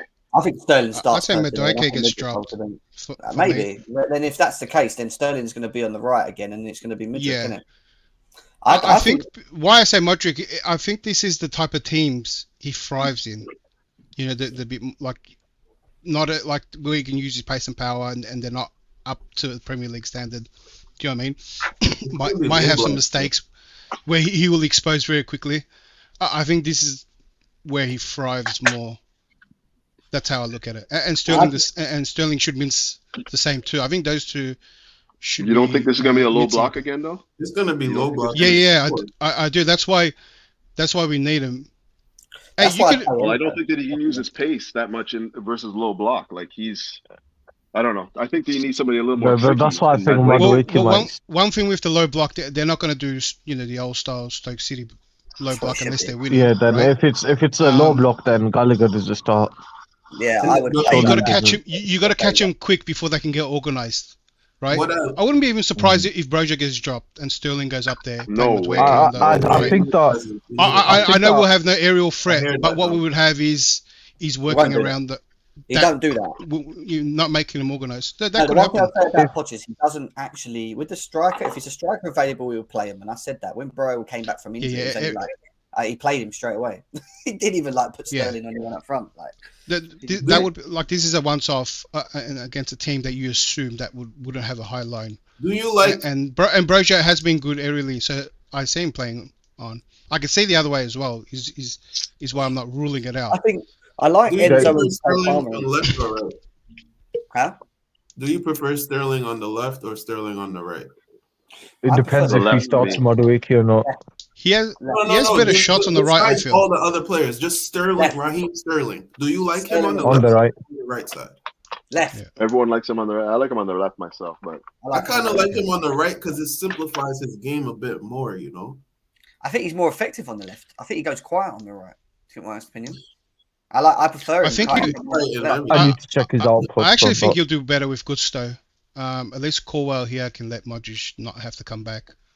But then, why I don't like Colwell Modric is because Modric. I don't think. Colwell I think Modric. Yeah, I don't think he gives him enough of the ball. I think he, with Sterling, I feel like Modric can do it, but I don't see him do it enough. I think with Sterling, he gets the ball and he just takes it with himself, doesn't he? Like he tries to make things happen, and that's the difference because he knows he isn't going to get an overlap. So he knows that he needs to get the ball and try and make it work down the wing himself without the overlap. As with Gusto, you're going to get that overlap. So that's why I think a Madueke works for Gusto a little bit with Gusto, just because they can play off each other. I agree, Jay, but my reasoning is more of the defensive reasoning. Sterling has the smarts to cover and let Gusto get back up, where the other way around doesn't happen for me. I still think Conor Gallagher would play, but I would play Enzo with Palmer more, in my opinion. I think they're your two creators in the team. Getting the balls and trying to make things happen. You need two creators, not just one in the team. I didn't see them link up that last game well enough though. I thought when you saw brilliant. Well, there's that one play where he played in. Was it Enzo that played in Palmer in the first half? I think so. Yeah, it was Enzo with a little beautiful chip over. Everyone was like, "Wow, what?" Yeah. So, other than that move, I didn't see anything where they were like, there's like a connection between the two of them. Like I still see it. Guys, I'm not gonna lie to you, man. I need to see more, man. I just need to see more in Me so too. many different positions, like connectivity, like understanding of each other on the pitch. Yep. You know, some sort of like synergy, like chemistry, like none of that. I don't feel like we have enough of that in the squad right now. Like nowhere. I think me and Jem had Yeah. mentioned that, Enzo and Caicedo, I think they need to work on their connection during the game way more than they have now. Yeah. But then I also think that Mm. goes to a little bit, and I know again you might disagree with me. I also think that goes a little bit with tactics. I'll be honest with you again. I don't think when I watched them, I don't watch them as like that all the time. There was moments in the game where they're like that and they're like next to each other, they pass ball, whatever. But I feel when we're on the counter that Caicedo is always the one that's left behind and Enzo's all the way up there. And then when we get countered on, it's like shit, no one's in the midfield. It's just Caicedo trying to like break up the play or Sterling running back. Enzo's always way on the left side though. Like he's you never. get what I mean? Like as when he was, it's a bit There different, could be a Jem. number of reasons for that. There could be when a he was number of under reasons for that. when he was under Gallagher, under Graham Potter, he was more the deeper, but closer with someone all the time, and he was receiving a lot of the ball because he kept getting the ball deep. Linking play with Kovacic or whoever was next to him more, and then he was more on the ball. Do you get what I mean? It was more of a close pivot than what we do play under Poch. I don't think it is as a close of a pivot. Yeah, but we're also scoring more goals under Poch too. But with that said, I'll say this: the reason why I could be a number of reasons. We can build from the back with a double pivot, with Caicedo and Enzo in tandem. Then when we're looking to probe in the final third, who do you want to go forward? I want Enzo to get a little bit further forward, right? Yeah, I agree. The problem that I have with that right now, and that's basically what's been happening. He gets into the box. He's the one that's making those late runs and whatnot. But the problem that we're running into is when we get to that position and we don't, actually create a chance or we get it turned over, we're getting counterattacked, and Enzo doesn't have the, the ability to get back into position, right? So we're exposed in the middle. But I don't know. I still think that we're still in good stead, even with that tactic where they're not necessarily always in tandem with each other, because we're in control of the ball 60, 70, 80% of the game sometimes. Can you do that better, Couch, with an actual sitter, but Caicedo a little bit further forward on the right and Enzo a little bit further on left? So if Enzo makes them runs in the box, you always know that Caicedo and Lavia, for example. And Lavia, sure. That's the whole. Yeah, but Jem, that's not talent, very... Right? Not always tactical. Every player has their little habits, and once you know how that player reacts and moves, instinctively, I can pass the ball right here without looking, and he's going to be there. That chemistry takes time. You might see it at the later half or towards the end of the season, a bit more of that. That can't be done tactically and straight away. Tactically, you try to put the person in the best position for those habits, but chemistry is when I know when I get the ball, that player's running, or I know this player drifts off forward, so I should look behind him. These are non-tactical habits of players, and what they do is where you build up chemistry. That's my definition when I say chemistry. And you'll start to know quicker play, right? When the players know that stuff, and that's where it's been absent. That's why everything feels slow. They get the ball, they don't know where no one is. Players we're making mistakes. No one's passing it. No recovery. No one's not covering. There's nothing. There's no one. There is zero chemistry in this team. It's happening a little bit now, actually, but from the start, you can tell the difference. Yeah, that's a lot of that has to do with us in and out. Yeah, you know what the problem I have with that though, right, Jem? And we've talked about this before.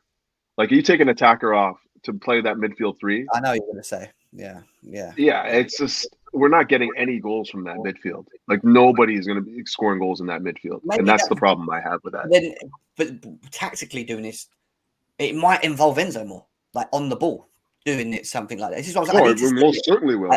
I need to see it more. So involving Enzo more on the ball, do we benefit more tactically, offensively, because he's now able to be thriving and joining Sterling and Palmer and whoever's up front at the time or whatever, and be that creative person for playing balls in behind or arriving in the boxes with a striker and show us that he can score. Like, this is what I'm saying. These are all, and I agree with Couch. I need to see more, and I need to see different setups from Poch once we do have a Lavia fit back and whoever. I need to see it. Until we see it, we can't talk about it. And unfortunately, this is one thing I think we will see eventually. It's just how good will it work it's more balanced, if it's more, are we still creating enough in this system where we're actually scoring goals because it's effective? Or like, these are the question marks. But these are all things I'm looking forward to seeing moving forward. But we are going to do a quick prediction, guys, because I have got a dip. It's nearly 2 hours, 35 minutes. Still over 130 people on my first show. This is massive. Honestly, thank you guys for all being here. We appreciate that as well. Hit the likes, hit the likes. Hit the likes, guys. Hit the likes. Please do that as well. Couch, prediction for the first leg. You know I don't do predictions, man. Come on now. But Robbie, yeah, Lavia's still not back yet. But if I'm going to make a prediction, Chelsea win. I'm not going to say what the score line is or anything like that. But I think that, keep in mind that I feel like this is going to be a similar game to the one at the weekend there against Preston. Similar in the table in the championship. They're not going to be looking to go gun hole. They're probably going to try and just like give themselves a chance in the second leg to steal it. So I'm looking for a real pragmatic, slow match where Chelsea just find a way to get that win. But so we'll have to wait and see, I guess. Don't look at tactics. No, I don't. Well, I think it's going to be a really slow game. I think it's going to be a really slow game. And you're a joker, by the way. But like, yeah, it will be interesting to see how we set up and how we attack a team that is basically not looking to really try and like impact their final third. Right? We're just going to have to be really patient and wait for opportunities. We'll see. Cracking show, Jim. Gary, appreciate it. AJ, promote your TikTok as well so people know where to find you on TikTok. And it's right there. Yes, sir. Yes, sir. Find me on TikTok, NYC Chelsea Blues. I'm new on there, but just add me up. But prediction wise, like I'm kind of like Couch. I don't really like to give predictions or scores. Like I'll predict a win or a loss, but I don't like scores. But I mean, right now I'm predicting a win. Hopefully, we could keep a clean sheet. I think if we keep a clean sheet, then we make it really simple for us. We just got to get our goal or two and move out of there. So hopefully, it's just we don't give up any early goals, and we score our chances, and we move from there. Yeah, because I do think just in a game like this, just make it simple.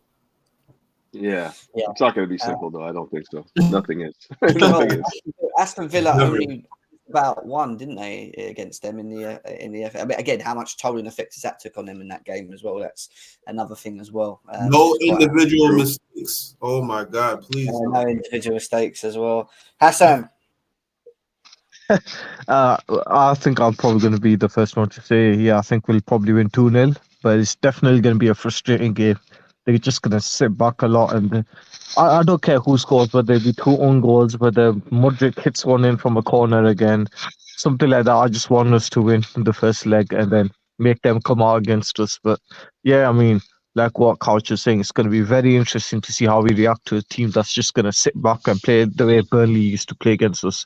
Hit us on the break. Yeah, I hear you. Declared. What are you declaring? Tell me. What score are we declaring? I'm declaring, right? Get a heart attack for everyone. This game, I don't think Middlesbrough we're going to sit back. I think they see we have mistakes in us, right? I think that it's going to be a little bit open. I think we're going to miss a lot of chances, but we're going to get that one goal. And we're going to hang on to that one goal, and Middlesbrough are going to look like Liverpool, right? And we're going to hang on the whole match, a whole heart attacks, and just win 1-0, right? It's going to be heart attacks. Middlesbrough are going to dominate the game till we can just hang on, right? This is how the game goes. This is how I see it. I wonder who's, and again, if that does happen, I wonder whose fault that would be. No, I'm going to go with a 3-0. Wow. I think we're going to come out the block. Pushing a 3-0 in a semi-final. Wow. I think we're going to come out the first leg too, Couch. First leg. If he plays the lineup that I have in my head, I think we're going to win this. And I think we're going to score, actually, for once, quite early as well. And they're going to have to come out. And once they come out, that's a lot of predictions there. When they come out, which they will have to, because if they've gone for their low block thing, which I think they're going to do, I think then we just keep opening up. And I think Brower's going to score tonight. as well. I've got a feeling he's going to put one at the back of the net. But no, my luck, it'll be 3-0 Middlesbrough, and we'll be sitting here tomorrow talking about how. Yeah, we'll be like Poch Spursy again. Listen, I always have confidence in my team. I never go against it, even when we have been as crap. I'll still say we'll win. It's just the way I am. But yeah, 2-3-0 I'll go with. And guys, I hope you've enjoyed the show. 2 hours and 40 minutes of listening to us again. It's been a good show, man. A really, really good show. Make sure you smash the likes. Good to have you back, brother. Yeah, man, it feels good to be back as well. It does feel good to be back. And guys, make sure you leave your score predictions in the likes box below as well. Sorry, in the comments box below as well. Make sure you do that. Hit a like, share it, and you might see us. Should we give them a match reaction tomorrow? What are we saying? Up to you. That's on you. Depends if we win or lose. Joke. Should we give them? Do they want to see that? Same time works. Same time. Do they want to see? Let's see what the score is first. No. Either way, we'll maybe do one. But obviously, we've got Fulham on Saturday, so we will be doing a match preview for that on probably Friday, maybe. So we'll see, guys. Let's see what happens. But you'll be seeing a lot of us this week. So take care of yourself, guys. Enjoy the rest of your evening. Up the Chelsea. Let's get it done. Let's win this trophy, man. Let's do Wembley. Let's go. Peace. Big up, everyone.